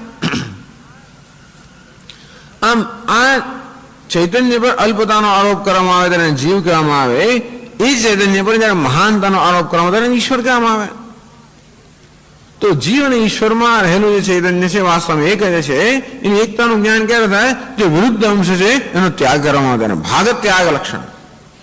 આ જીવ અને ઈશ્વરનો જે વિરુદ્ધ અંશ છે એનો ત્યાગ કરવામાં આવે ત્યારે પછી એમનો જે સમાન અંશ છે એના ઐક્યનું જ્ઞાન થાય. એનું નામ અપવાદ. આ વિરુદ્ધ અંશનો ત્યાગ કરવાનો છે અપવાદ. મારી અલ્પતા, એ સર્વ અલ્પતા જે છે એનો ત્યાગ. એ અલ્પતા ક્યાંથી આવે? ઉપાધિમાં અહમભાવને કારણે. એટલે અલ્પતાનો કે વૃદ્ધંશનો ત્યાગ કરવા માટે ઉપાધિમાં અહમભાવનો ત્યાગ. ઈશ્વરની મહાનતા છે એ પણ ઉપાધિને કારણે છે, એ માયારૂપ ઉપાધિને કારણે છે. તો અવિદ્યારૂપ ઉપાધિ અને માયારૂપ ઉપાધિ, આ બંને ઉપાધિનો જ્યારે અપવાદ થાય, નિષેધ થાય, ત્યાગ થાય, અને ત્યારે જ આ ભિન્ન ભિન્ન ઉપાધિમાં રહેલું જે ઐક્ય છે એનું આપણે દર્શન થાય. એટલે પહેલા અધ્યારોપ અને પછી અપવાદ. પહેલા શેનો અધ્યારોપ? બધું ઈશ્વર છે એ પ્રકારનો અધ્યારોપ. વાસુદેવ સર્વમ અસર વાસુદેવ છે, ઈશ્વર છે, પરમાત્મા છે એ પ્રકારનો અધ્યારોપ. અને પછી અપવાદ. તો આજે ઉપાસનાઓ કહીને પછી એકદમ જ સયશ્ચાયમ પુરુષે યશ્ચા સાવાદિત્ય સૈક એવું કહેવામાં આવે ને, એ પહેલા અધ્યારોપ કરવામાં આવ્યો. એ અધ્યારોપ દશામાં ઈશ્વરની ઉપાસના કર્યા પછી હવે અપવાદ કહે છે કે હવે એ પ્રકારની મનની સૂક્ષ્મતા પ્રાપ્ત કરી હોય તો હવે આ દેહેન્દ્રિયાદિ ઉપાધિ છે એમાં અહમભાવનો ત્યાગ અને ઈશ્વરમાં માયાને કારણે જે મહાનતા, સર્વજ્ઞતા વગેરેનો આરોપ કરવાનો છે એનો પણ ત્યાગ. એટલે અપવાદ દૃષ્ટિ વિપરીત્યા, અપવાદ દૃષ્ટિ આમાં કહેવામાં આવી સહશ્ચાયમ પુરુષે, એ અભિપ્રાયથી શંકરાચાર્ય મહારાજ અત્યારે થોડી ચર્ચા હાથમાં ધરે કહે છે. પ્રાણો વા અન્નમ શરીરમન્નાદમ ઇત્યારભ્ય આકાશાંતસ્ય કાર્યસ્યૈવ અન્ન અન્નાદત્વમુક્તમ. પ્રાણો વૈ અન્નમ શરીરમન્નાદમ. આગળ કહેવામાં આવ્યું અન્નમ ન નિંદ્યાત તદ્વ્રતમ. પ્રાણો વા અન્નમ શરીરમ અન્નાદમ. આ પ્રાણ અન્ન છે, શરીર અન્નનો ભોગતા છે. કારણ કે શરીર પ્રાણને આધારે પ્રાણે શરીરમ પ્રતિષ્ઠિત, શરીરે પ્રાણ પ્રતિષ્ઠિત. આ શરીરમાં પ્રાણ પ્રતિષ્ઠિત હોવાને કારણે શરીર અન્નાદ છે, અન્ન ખાનારું છે, અને પ્રાણ અન્ન છે. પ્રાણે શરીરમ પ્રતિષ્ઠિતમ, વળી શરીર પ્રાણમાં પ્રતિષ્ઠિત છે, અને શરીર અન્ન છે, પ્રાણ અન્નાદ છે. એટલે એક દ્રષ્ટિ જોતા આપણને જોઈએ કે આ શરીર અન્ન છે અને પ્રાણ અન્નાદ અન્નને ખાનારો છે. બીજી દ્રષ્ટિ જોઈએ તો પ્રાણ અન્ન છે, શરીર અન્નાદ છે. એટલે કહ્યું પ્રાણો અન્નમ શરીર અન્નાદમ આરભ્ય આકાશાંતસ્ય કાર્યસ્ય. પછી જ્યોતિનાપ અપ્સુ જ્યોતિષ પ્રતિષ્ઠા, જ્યોતિષ્યાવ પ્રતિષ્ઠિતમ. જ્યોતિષ્યાવ પ્રતિષ્ઠિતા અપ્સુ જ્યોતિષ પ્રતિષ્ઠિતમ. ક્યાં આવ્યું કે આ જળની અંદર અગ્નિ પ્રતિષ્ઠિત છે, અગ્નિમાં જળ પ્રતિષ્ઠિત છે. જળમાં અગ્નિ પ્રતિષ્ઠિત એટલે અગ્નિ જળને ખાઈ જનારું છે, અગ્નિ જળને શોષી જનારો છે. માટે અગ્નિ અન્નાદ છે અને જળ અન્ન છે.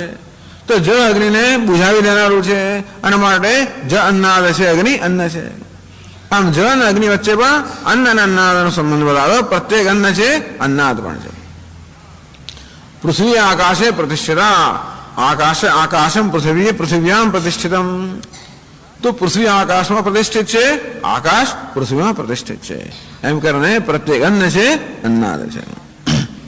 એટલે શરીરથી માંડીને આકાશ સુધી આ સમગ્ર જગત છે. એટલે કહ્યું આકાશાંતસ્ય કાર્યસ્ય. આ સમગ્ર જગતનો આમાં સમાવેશ થઈ ગયો. પંચમહાભૂતમાંથી બનેલું જગત. તો શરીરથી માંડીને આજે એટલે અધ્યાત્મથી માંડીને પંચમહાભૂત જે આદિભૌતિક જગત છે એ બધાનું કાર્ય સેવા અન્ન અન્નાદત્વ ઉત્તમ. મહત્વની વસ્તુ એ છે કે અન્ન અને અન્નાદની આ પ્રક્રિયામાં આત્માને ગણવામાં નથી આવ્યો. શરીર પછી પૃથ્વી અને જળ અને અગ્નિ અને વાયુ. વાયુ ત્યાં ગયું, વાયુ એટલે પ્રાણ, આકાશ, આ બધા આવી ગયા. પણ કે આત્માની વાત, આત્માનો ઉલ્લેખ નથી કરવામાં આવ્યો. અર્થાત અન્ન અન્નાદની આ જે આખી આ પ્રક્રિયા છે, અથવા આખી સાંકળ છે, અન્ન અને અન્નાદ, ભોગતા અને ભોગ્ય, એના એક સાંકળ છે જેનામાં સમગ્ર વિશ્વ સમાયેલું છે. એમાં આ આત્માનો સમાવેશ થતો નથી. એટલે સૃષ્ટિ કોને કહેવાય? અન્ન અને અન્નાદ રૂપી સૃષ્ટિ. એમાં આત્માનો સમાવેશ થતો નથી. એની શંકરાચાર્ય નોંધ લે છે. એટલે એ કહેવા માંગે છે. ટૂંકમાં આગળ આપણને આ બધું અન્ન અન્નાદ રૂપની જે જગત કહેવામાં એનું તાત્પર્ય શું છે તો કહે છે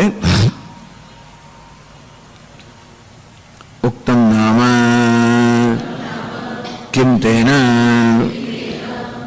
એટલે મહારાજ કહે છે કે આવું કહેવામાં આવ્યું કાર્ય સેવ અન્નનાદત્વોક્તમ શરીરથી માંડીને આકાશ સુધીનું જે જગત છે એ જગત માંડે અન્નનાદત્વ ભોગતા અને ભોગ્ય પણ કહેવામાં આવ્યું ઉત્તમ નામ કયું કેમ તેને તેથી શું થઈ ગયું ધારો કે એમ કહેવામાં આવ્યું કે આ સમગ્ર જગત અન્નાદનું બનેલું છે એક દ્રષ્ટિથી જોઈએ તો દરેક વસ્તુ અન્ન પણ છે બીજી દ્રષ્ટિ જોઈએ તો દરેક વસ્તુ અન્નાદ પણ છે એક જોવા જઈએ તો એક જણ કોઈનો ખોરાક છે અને બીજા જોવા જઈએ તો એ કોઈક બીજાનો ખાનાર પણ છે જગતમાં પ્રત્યેક વસ્તુ ખોરાક પણ છે અને જેમાં દરેક વસ્તુ ખાનારી પણ છે એ આપણે ચર્ચા કરી અદ્યતે ભૂતાની તસ્માદ અન્નમ તદિચ્છતે અદ્યતે અન્નમ અતિશય અન્નમ જે ખવાય છે એનું નામ પણ અન્ન અને જે ખાય છે એનું નામ પણ અન્ન આમ દરેક વસ્તુ ખવાય પણ છે અને ખાય પણ છે ખરે ભગવાન મૂકી રાખ્યું છે કોઈ એવું પણ નથી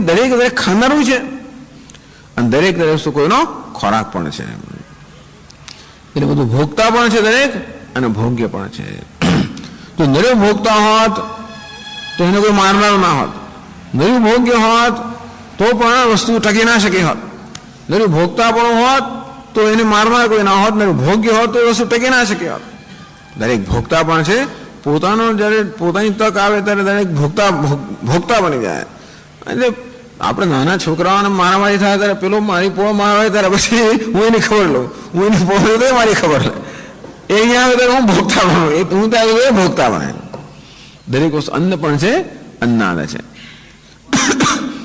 બસ આ રીતે જગતની ઉપાસના એ પણ મોટી વસ્તુ છે આપણે દુનિયાનું જગતનું ચિંતન કરીએ ત્યારે આવી ઉપાસના કરવા માટે પણ બાકીની બધી વિશેષતાઓને છોડી દેવી પડે આટલી જગતની વિશેષતા અન્ન અને અન્નાદ એટલે સ્ત્રી છે પુરુષ છે બ્રાહ્મણ ગાય કૂતરો હાથી ને બદલે અન્ન અન્નાદ અન્ન અન્નાદ આ પિતા છે માતા છે મિત્ર છે શત્રુ છે એ બધું વિચાર કરવા એટલે અન્ન અને અન્નાદ એ દરેકમાં આપણે અન્ન અન્નાદ દર્શન અન્ન અને અન્નાદ પરમાત્મા દર્શન કરીએ આપણે ઉપાસના થઈ ગઈ તો આ જગત અન્ન અન્નાદની આખી સાંકળનું રચાયેલું છે એવું કહેવામાં આવ્યું ઉત્તમ નામ ચલો કહેવામાં આવ્યું કેમ તેના પણ એનાથી તમારો શું હેતુ સિદ્ધ થયો ટૂંકમાં એવું કહ્યું તો તમને શું ફાયદો થયો વેદાંત એને કહે છે તો કહે છે તેના એતત સિદ્ધમ ભવતી કાર્ય વિષય એવ ભોજ્ય ભોક્તૃત્વ કૃત સંસાર ન તો આત્મનિ ઇતિ આત્મનિ તો ભ્રાંત્યા ઉપચર્યતે તેને એત સિદ્ધમ ભવતી શ્રુતિએ જયારે કહ્યું કે આ સમગ્ર જગત આ ભોગ્ય અને ભોગતાનું બનેલું છે એનાથી આ સિદ્ધ થયું કાર્ય વિષય ભોજ્ય ભોક્તૃત્વ કૃત સંસાર આ સમગ્ર સંસાર છે જે અન્ન અને અન્નાદ બનેલો છે કે ભોજ્ય અને ભોગતાનો બનેલો સમગ્ર સંસાર કાર્ય વિષય એ કાર્ય ઉત્પત્તિ થઈ છે જેની એવું આ કાર્યના ક્ષેત્રમાં જ સંસાર છે આ ભોગતા અને ભોગ્ય રૂપી સંસાર માત્ર કાર્યના ક્ષેત્રમાં છે બધું આત્મનીતિ આ આત્માનો સંસાર નથી આત્મા ભોગતા પણ નથી અને ભોજ્ય પણ નથી કરતા પણ નથી અને ભોગતા પણ નથી કે પછી કશા કોઈ વસ્તુનો વિષય પણ નથી કર્મ કરનાર પણ નથી અને કર્મનો વિષય પણ નથી એ તો કહેવામાં આવ્યું બધું આત્મનીતિ આત્મનિ તો ભ્રાંત્યા ઉપચર્યતે यदि आत्मनः नित्य मुक्तत्व सिद्ध्यते न तो आत्मधर्म आ जे भोक्तृ भोग्य संसार છે એ આત્મામાં છે એમ કે છે એનો અર્થ એ થયો કે આત્મા નિત્ય છે કે ભોગતાનો પણ નાશ થવાનો છે અને ભોગ્યનો નાશ થવાનો છે કોઈ દિવસ ભોગ્યને ખવાય છે એનો જે ખવાય છે ખાનાર છે ખવાય છે એમ કરીને બધી એકબીજાનો નાશ એકબીજા ખાઈ પણ રહ્યું છે તો જે ભોગતા અને ભોગ્ય છે બંનેનો નાશ થવાનો છે બંને નશ્વર છે આત્મા ભોગતા પણ નથી ભોગ્ય પણ માતા આત્મા કેવું છે નિત્ય મુક્ત આત્માને નિત્ય મુક્તત્વ સિદ્ધતી એટલે આપણો એક જ આમાં એક જ રસ છે આ બધામાં કે આત્મા નિત્ય મુક્ત છે શ્રુતિ આપણને ક્યાં તો સીધી રીતે કે અથવા આવી રીતે આ અર્થાત કે यथापद्धति के आत्मा नित्य मुक्त है। यदि संसार से कार्यनिष्ठत्वं श्रुते अभिपदम तदा जीवात्मा भी शरीर प्राणादिवत कार्य विशेष है, स्वाभाविक संसार है। जब एम क्या मांगता हो कि ज्यां कार्य છે, જ્યાં ઉત્પત્તિ છે ત્યાં સંસાર છે, ટૂંકમાં ભોગતા અને ભોગ્ય આ પ્રકારના જે ગુણો છે ક્યાં લાગુ પડે છે કે જે કે વસ્તુ કાર્ય છે, કાર્ય અર્થાત જે કે વસ્તુ ઉત્પન્ન થઈ છે એ જે કે ઉત્પન્ન થયેલી વસ્તુ છે એમાં આ પ્રકારના ગુણ હોય છે ભોગતા અને ભોગ્યપણાનો. આમ ઘડો જેમ કે ઉત્પન્ન થયેલો છે, ઘડો ઉત્પન્ન થવા માટે આ ગુણ ધરાવનારો છે ભોગતા અને ભોગ્ય, અન્ન અને અન્નાદ. હું જ્યારે એનો ઉપયોગ કરતો હોઉં ત્યારે અન્ન બની જાય, એમાં કશુંક ભરવામાં આવે અને એ કશાકને આધાર આપતો ત્યારે એ અન્નાદ બની જાય. અન્ન પણ છે, અન્નાદ પણ છે. તો ટૂંકમાં દરેક વસ્તુ જગતમાં જે ઉત્પન્ન થયેલી છે એનો આ એક ગુણ છે, અન્ન અને અન્નાદ આ પ્રકારનો ગુણ ધરાવનારી વસ્તુ છે. અથવા જે કે અન્ન અને અન્નાદ એવું ગુણ ધરાવનારું હોય એ કાર્ય છે, ઉત્પન્ન થયેલું છે. નનુ યદિ સંસાર છે કાર્યનિષ્ઠત્વ, એને શંકરાચાર્ય મહારાજ કહેવા માંગે છે કે જેને સંસાર કહીએ છીએ હંમેશા કાર્યમાં નિષ્ઠ છે, ઉત્પન્ન થયેલો છે, કાર્ય પણ ધરાવે છે, ઉત્પન્ન થયેલા પણ ધરાવે છે. અને જે કે વસ્તુ કાર્ય હોય, જે ઉત્પન્ન હોય હંમેશા સંસાર અંતર્ગત હોય. તો જીવાત્મા બી કાર્ય વિશે તો જીવાત્મા પણ કાર્ય જ છે ને. શરીર પ્રાણ કાર્ય વિશેષ, જેમ શરીર પણ ઉત્પન્ન થયેલું છે, પ્રાણ પણ ઉત્પન્ન થયેલો છે, અને તે રીતે જળ અને અગ્નિ અને આકાશ બધા ઉત્પન્ન થયેલા છે, અને માટે બધા કાર્ય છે, માટે સંસારમાં છે. તો જીવાત્મા ઉત્પન્ન થયેલો છે અને માટે એ પણ કાર્યની કોટીમાં જ આવી જાય, અને માટે એ પણ સંસાર અંતર્ગત છે. तस्य स्वाभाविक संसार है न भ्रांति सिद्ध है. तो आप केम आत्मनि तो भ्रांति उपचरे थे. आप કહો છો કે આત્મામાં સંસાર તો ભ્રાંતિને કારણે સ્વાભાવિક નથી, પણ જીવાત્મા પોતે ઉત્પન્ન થયેલો છે, અને તેથી સંસાર જીવાત્માનો સ્વભાવ છે. ટૂંકમાં જે વસ્તુ ઉત્પન્ન થઈ હોય એમાં સ્વાભાવિક સંસાર હોય, એમાં બીજું કંઈ કરવું ના પડે. ઉત્પન્ન થયું એટલે સંસાર છે જ, ઉત્પન્ન થયું એટલે અન્ન અન્નાદ આવી જ ગયું, અને માટે એમાં સંસાર છે જ. સંસાર એટલે ટૂંકમાં એ વસ્તુ નશ્વર છે, નશ્વર છે એટલે વળી જન્મ મૃત્યુને ચક્રમાં અધીન છે. પરંતુ જીવાત્મા વડે ઉત્પન્ન થયો હોય તો એ પણ એટલે જન્મ મૃત્યુને અધીન થઈ જાય તો એનો સંસાર પણ સ્વાભાવિક થઈ જાય. જો સંસારનો સ્વભાવ હોય તો તેને મુક્ત ના કરી શકે. આપણે શું કહેવાય છે, આત્મા નિત્ય મુક્ત. એટલે બધું બંધન જે છે બધું કાર્યના ક્ષેત્રમાં છે, આત્મા કાર્યના ક્ષેત્રમાં ન હોવાને કારણે નિત્ય મુક્ત છે. તો પેલો પૂર્વ પક્ષી કહે છે કે નહીં નહીં, આ જીવાત્મા પણ ઉત્પન્ન થયેલો છે અને માટે સંસારનો સ્વભાવ છે, અને ક્યારેય મુક્ત એટલે નિત્યબદ્ધ છે એવું કહેવા માંગે છે પૂર્વ પક્ષ. નનુ એટલે કહે છે આગળ, નનુ આત્માપી પરમાત્મન કાર્યમ તત યુક્ત તસ્ય સંસાર ઇતિ. નનુ ઉભા રહો, આપણે રોકે છે, આગળ નહીં વધો. શંકા કરતે હૈ. નનુ આત્મા ભી પરમાત્મા કાર્યમ, પણ જે આ જીવાત્મા જે પરમાત્માનું કાર્ય છે ને એ પણ પરમાત્માનું ઉત્પન્ન થયેલું છે. જેમ અગ્નિમાંથી અનેક બધા તણખાઓ ઉત્પન્ન થાય તેવી રીતે આ જીવાત્મા પણ પરમાત્મા ઉત્પન્ન થયેલો છે.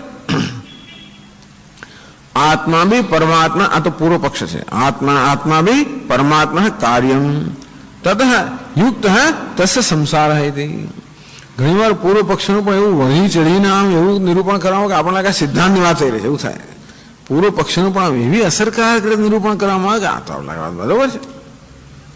એટલે જાણે કે યુદ્ધના પૂર્વ પક્ષીને ખંડન મંડન, પૂર્વ પક્ષીને સિદ્ધાંત, પૂર્વ પક્ષ પણ એની દલીલ એવી રીતે કહે ને આપણે કે આ સિદ્ધાંત તો બરોબર મલ્લ યુદ્ધ ચાલતું હોય અને પેલો છત્તો ચિત્ત થઈ જવાની તૈયારી એવું લાગે આપણને, તે વળી પાસે કેવો દાવ કરે.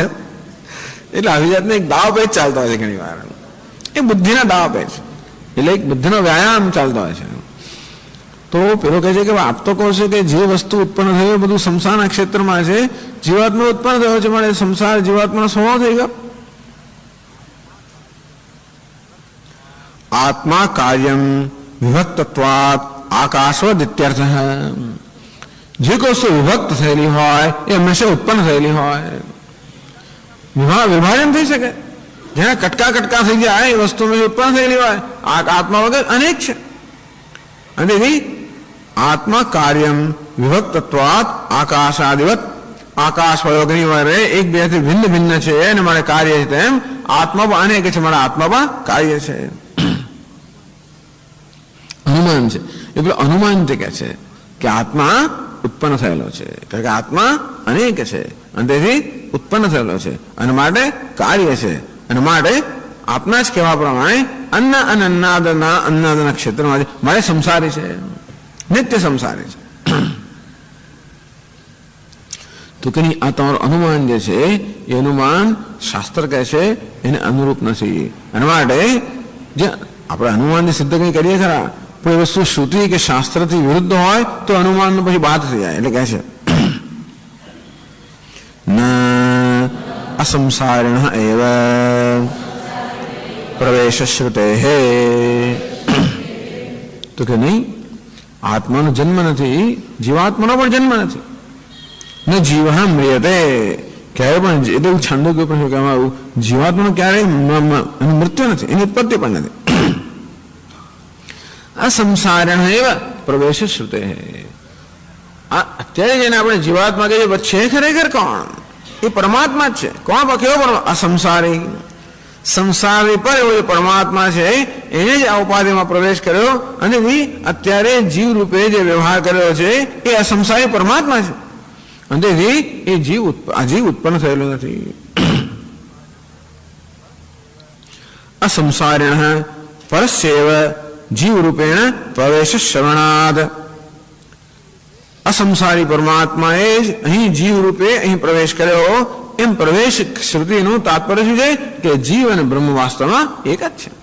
બ્રહ્મે અહીંયા પ્રવેશ કર્યો અને બ્રહ્મ જ અત્યારે જીવ રૂપે વ્યવહાર કરી રહ્યું છે. એવું કહેવાનો હેતુ શું છે કે જે જીવ છે વાસ્તવમાં બ્રહ્મ છે. પરજીવયો એકત્વમ અવગમ્યતે તતઃ ન આત્મા કાર્યત્વમ. તેથી વાસ્તવમાં આ બ્રહ્મ છે અને આત્માથી ઉત્પન્ન થયેલું નથી.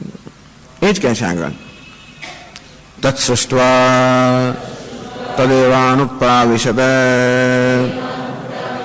એતે આકાશાદિ કારણસ્ય હિ અસંસારિણ એવ પરમાત્મનઃ કાર્યે અનુપ્રવેશ શ્રૂયતે. તસ્માत् કાર્યાનુપ્રવિષ્ટઃ જીવઃ આત્મા પરઃ એવ અસંસારી. તત્સૃષ્ટ્વા તદેવ અનુપ્રાવિશત. આ જગતનું નામ રૂપનું સર્જન કરીને પરમાત્માએ એ જ નામ રૂપમાં પ્રવેશ કર્યો. ઇતિ આકાશાદિ કારણસ્ય હિ અસંસારિણ એવ પરમાત્મના કાર્ય અનુપ્રવેશ શ્રૂયતે શ્રુત્યા પ્રતિપાદ્યતે. આમ શ્રુતિ શ્રૂયતે એટલે શું? શ્રુતિ છે. ભાઈ શ્રુતિ લિંગ આ બધા જુદા હતા, પણ શ્રૂયતેનો અર્થ શ્રુત્યા પ્રતિપાદ્યતે. શ્રુતિ સ્પષ્ટ શબ્દોમાં કહે છે તત્સૃષ્ટ્વા તદેવ અનુપ્રવેશ. સૃષ્ટવા એનું સર્જન કરીને, તત્સૃષ્ટ્વા તદેવ જેનું સર્જન કર્યું એમાં જ પ્રવેશ કર્યો. અને કોણ છે? તત્સૃષ્ટ્વા એટલે સૃષ્ટા તાવત પરમાત્મા એટલે નિર્વિવાદમ. તો તત્સૃષ્ટ્વા ટૂંકમાં ભગવાને જગતનું સર્જન કર્યું, માટે જેનું જગતનું સર્જન કરનાર તો પરમાત્મા છે જ. અને તદેવ સર્જન કર્યા પછી એ સર્જનમાં એને પ્રવેશ કર્યો. એથી આકાશાદિ કારણ સહી, આકાશથી માંડીને સમગ્ર જગતનું જે કારણ છે એ પરમાત્મા, એ જ અસંસારી. એને અસંસારી કેમ કહેવાય? સંસાર ઉત્પન્ન થયો નથી ને હજી છે, માટે સંસારી છે. સંસાર ઉત્પન્ન થયા પહેલા પણ જેનું અસ્તિત્વ હોય એ તો સંસારી પર જ છે ને. એટલે પરમાત્મા અસંસારી કહે છે. આ સંસાર જયારે ન હતો ત્યારે પણ હતો. ઘણી વાર તારો જન્મ એ થયો નતો ત્યારે ના થયો છે, ટૂંકમાં તને શું ખબર પડે એવું કે ઘણી વાર. તો પરમાત્મા હતો, સંસાર ન હતો ત્યારે પણ. એટલે કેવો છે? અસંસારી. અસંસારિણ એવ પરમાત્મા કાર્ય અનુપ્રવેશ શ્રૂયતે. આ જગત રૂપી કાર્યમાં, ઉપાધિ રૂપી કાર્યમાં કોણે પ્રવેશ કર્યો છે? અસંસારી પરમાત્માએ. એવું શ્રુતિ સ્પષ્ટ શબ્દમાં કહેતી હોય છે, કહે છે. તસ્માત કાર્યાનુપ્રવિષ્ટ જીવ આત્મા પર આત્મા એવ અસંસારી. અંધેથી આ નામ રૂપાત્મક કાર્યમાં એને પ્રવેશ કર્યો છે. અત્યારે જેને જીવ કહેવામાં આવે છે એ પર એવ આત્મા, અસંસારી અને પરમાત્મા છે, અન્ય કોઈ નથી.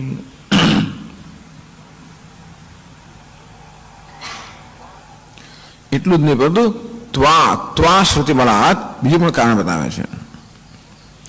સૃષ્ટ્વા અનુપ્રાવિશત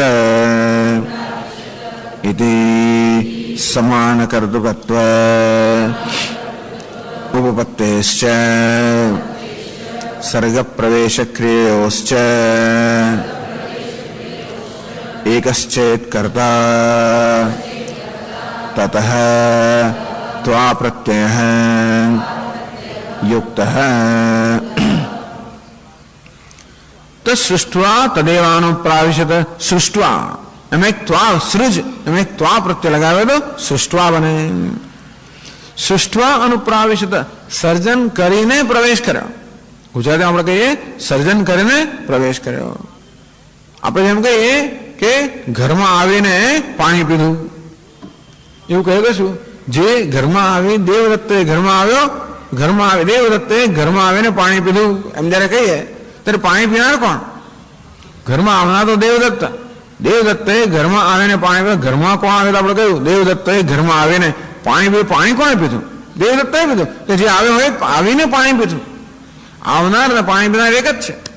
આમ જયારે આવીને આ પ્રકારનો શબ્દ પ્રયોગ કરવામાં આવે પ્રત્યય હોય ત્યારે તે સૃષ્ટવા અનુપ્રાવિશત, સર્જન કરીને પ્રવેશ કર્યો. તેથી પ્રવેશ કરનાર અને સર્જન કરનાર એક જ છે. સૃષ્ટવા અનુપ્રાવિશત સમાન કર્તૃકત્વ ઉપપત્તેશ્ચ, સમાન કરતા છે. સર્જન કરનાર અને પ્રવેશ કરનાર એક જ છે. સૃષ્ટાદાવત પરમાત્મા એટલે નિર્વિવાદમ, સર્જન કરનાર તો પરમાત્મા છે, એનો કોઈ વિવાદ નથી.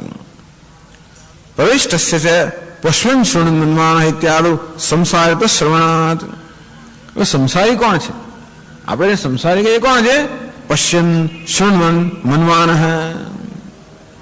પ્રાણેવ પ્રાણા ભવતી વદન વાક પશ્યન ચક્ષુ શૃણ્વન શ્રોત્રમ મન્વાનો મન. એટલે જોઈ રહ્યો છે, સાંભળી રહ્યો છે, વિચારી રહ્યો છે, ખાઈ રહ્યો છે, શ્વાસ રહ્યો છે, એ જીવાત્મા છે. પણ જે ખાઈ રહ્યો છે, પી રહ્યો છે, શ્વાસ રહ્યો છે, જોઈ રહ્યો છે, એ કોણ છે? જેને પ્રવેશ કર્યો છે તે જ. અને જીવ કરતા સિદ્ધ તથા છે એટલા જીવ છે.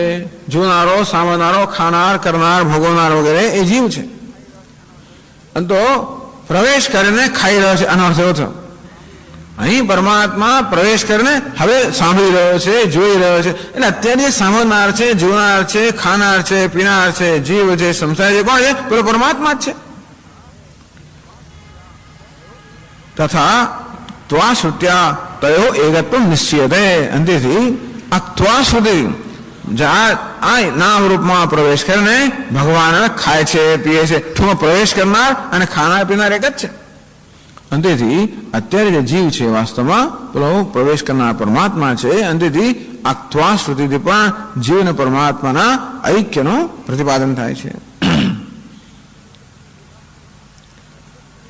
અને તમે એને જુદા માનો તો પછી આ શ્રુતિનો વિરોધ થાય. એટલે કયું? સર્ગ પ્રવેશ ક્રિયાઓ છે એક જ છેદ કરતા. જેને સર્જન કર્યું અને પ્રવેશ કર્યો આ બંને ક્રિયાનો એક જ કરતા હોત તતઃ ત્વા પ્રત્યય યુક્ત, તો જ આ ત્વા પ્રત્યય છે એ યોગ્ય કહેવાય. અને શ્રુતિ ત્વા પ્રત્યયનો પ્રયોગ કર્યો છે, માટે સર્જન કરનાર અને પ્રવેશ કરનાર એક છે. અને જેને પ્રવેશ કર્યો છે એ જ વ્યવહાર કરેલો છે. પ્રવેશ કરનાર અને વ્યવહાર કરનાર પણ એક છે. અત્યારે જે વ્યવહાર કરેલો છે એને જ પ્રવેશ કર્યો. જેને પ્રવેશ કર્યો એને સર્જન કર્યું. જે સર્જન કર્યું એ પરમાત્મા સંસારી છે. અને અત્યારે જે આ જીવ રૂપે વ્યવહાર કરેલો છે એ સંસારી પરમાત્મા છે. એ પ્રકારનું શ્રુતિના વાક્ય દ્વારા પ્રતિપાદન થયું.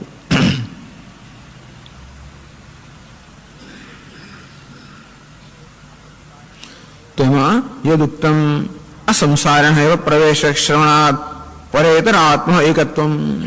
બે સંસારી પરમાત્માએ પ્રવેશ કરવા માટે પરમાત્મા જીવાત્મા એક છે એવું આપણે કહ્યું, એમાં શંકા કરે છે. પ્રવિષ્ટસ્ય તો ભાવાંતરાપત્તિ ઇતિ ચેત. પ્રવિષ્ટસ્ય તો ભાવાંતરાપત્તિ, પ્રવિષ્ટસ્ય બુદ્ધ્યાદિ કાર્યેષુ ઉપાદાનતયા સૃષ્ટિ સમયેવ સિદ્ધસ્ય પરસ્ય જીવ ભાવાંતરાત્મના પરિણતિ એવ પ્રવેશો વિવક્ષિત. પ્રવેશ કર્યો, પ્રવેશ કરવાની ક્રિયાની અંદર બદલાઈ ગયો. ભગવાન જયારે પેલો પૂછે કે ઈશ્વરે જયારે પ્રવેશ કર્યો ત્યારે એ જીવ બનીને પછી એને પ્રવેશ કર્યો. ભાવાંતરાપત્તિ, પ્રવેશ થયા પછી ઉપાધિની અંદર એને સંપર્ક થયો. પ્રવેશ કરવાને કારણે પ્રવિષ્ટ હશે. પ્રવેશ કર્યા પછી આ દેહ મન બુદ્ધિ રૂપી ઉપાધિ સાથેનો સંયોગ થવાને કારણે એ બદલાઈ ગયો. એમ કેમ ન થાય? પ્રવિષ્ટસ્ય ભાવાંતરાપત્તિ. ચલો પ્રવેશ કરવાનો તો પરમાત્મા તો પ્રવેશ કર્યા પછી આપણે કોલસાની ખાવામાં જઈએ ત્યારે તો એકદમ ચોખ્ખા હોય, પણ જઈએ એટલે કોલસાના સંપર્કમાં આવે એટલે કંઈક લાગી જ જવાનું ને. અને તે રીતે ભગવાન પણ ભલે હતો ત્યારે અસંસારી હતો, પણ એકવાર પ્રવેશ કર્યો અને આ બધી ઉપાધિના સંપર્કમાં આવ્યો પછી સંસારી બની જાય કે નહીં? પ્રવિષ્ટસ્ય તો ભાવાંતરાપત્તિ. ટૂંકમાં શ્રુતિ જયારે પ્રવેશ કહે છે ત્યારે કહેવાનો હેતુ એ છે કે જો આ પરમાત્મા જીવાત્મા બની ગયો એ કહેવા માટે એ શ્રુતિનો પ્રવેશ વાક્ય છે. તો સૃષ્ટવા તદેવાનું પ્રવેશ, આનું સર્જન કરીને પ્રવેશ કર્યો. આવો પ્રવેશ શ્રુતિ જે છે એનું તાત્પર્ય શું છે? પૂર્વ પક્ષી કહે એનું તાત્પર્ય એક જ છે કે હવે એ પરમાત્મા વિચારો જીવાત્મા બની ગયો છે અને માટે આ પ્રવેશ શ્રુતિ છે. તો કે આ તો ચર્ચા ક્યારની આપણે કરી ચૂક્યા છે. એટલે કહે છે ન પ્રવેશસ્ય અન્યાર્થત્વેન પ્રત્યાખ્યાતત્વ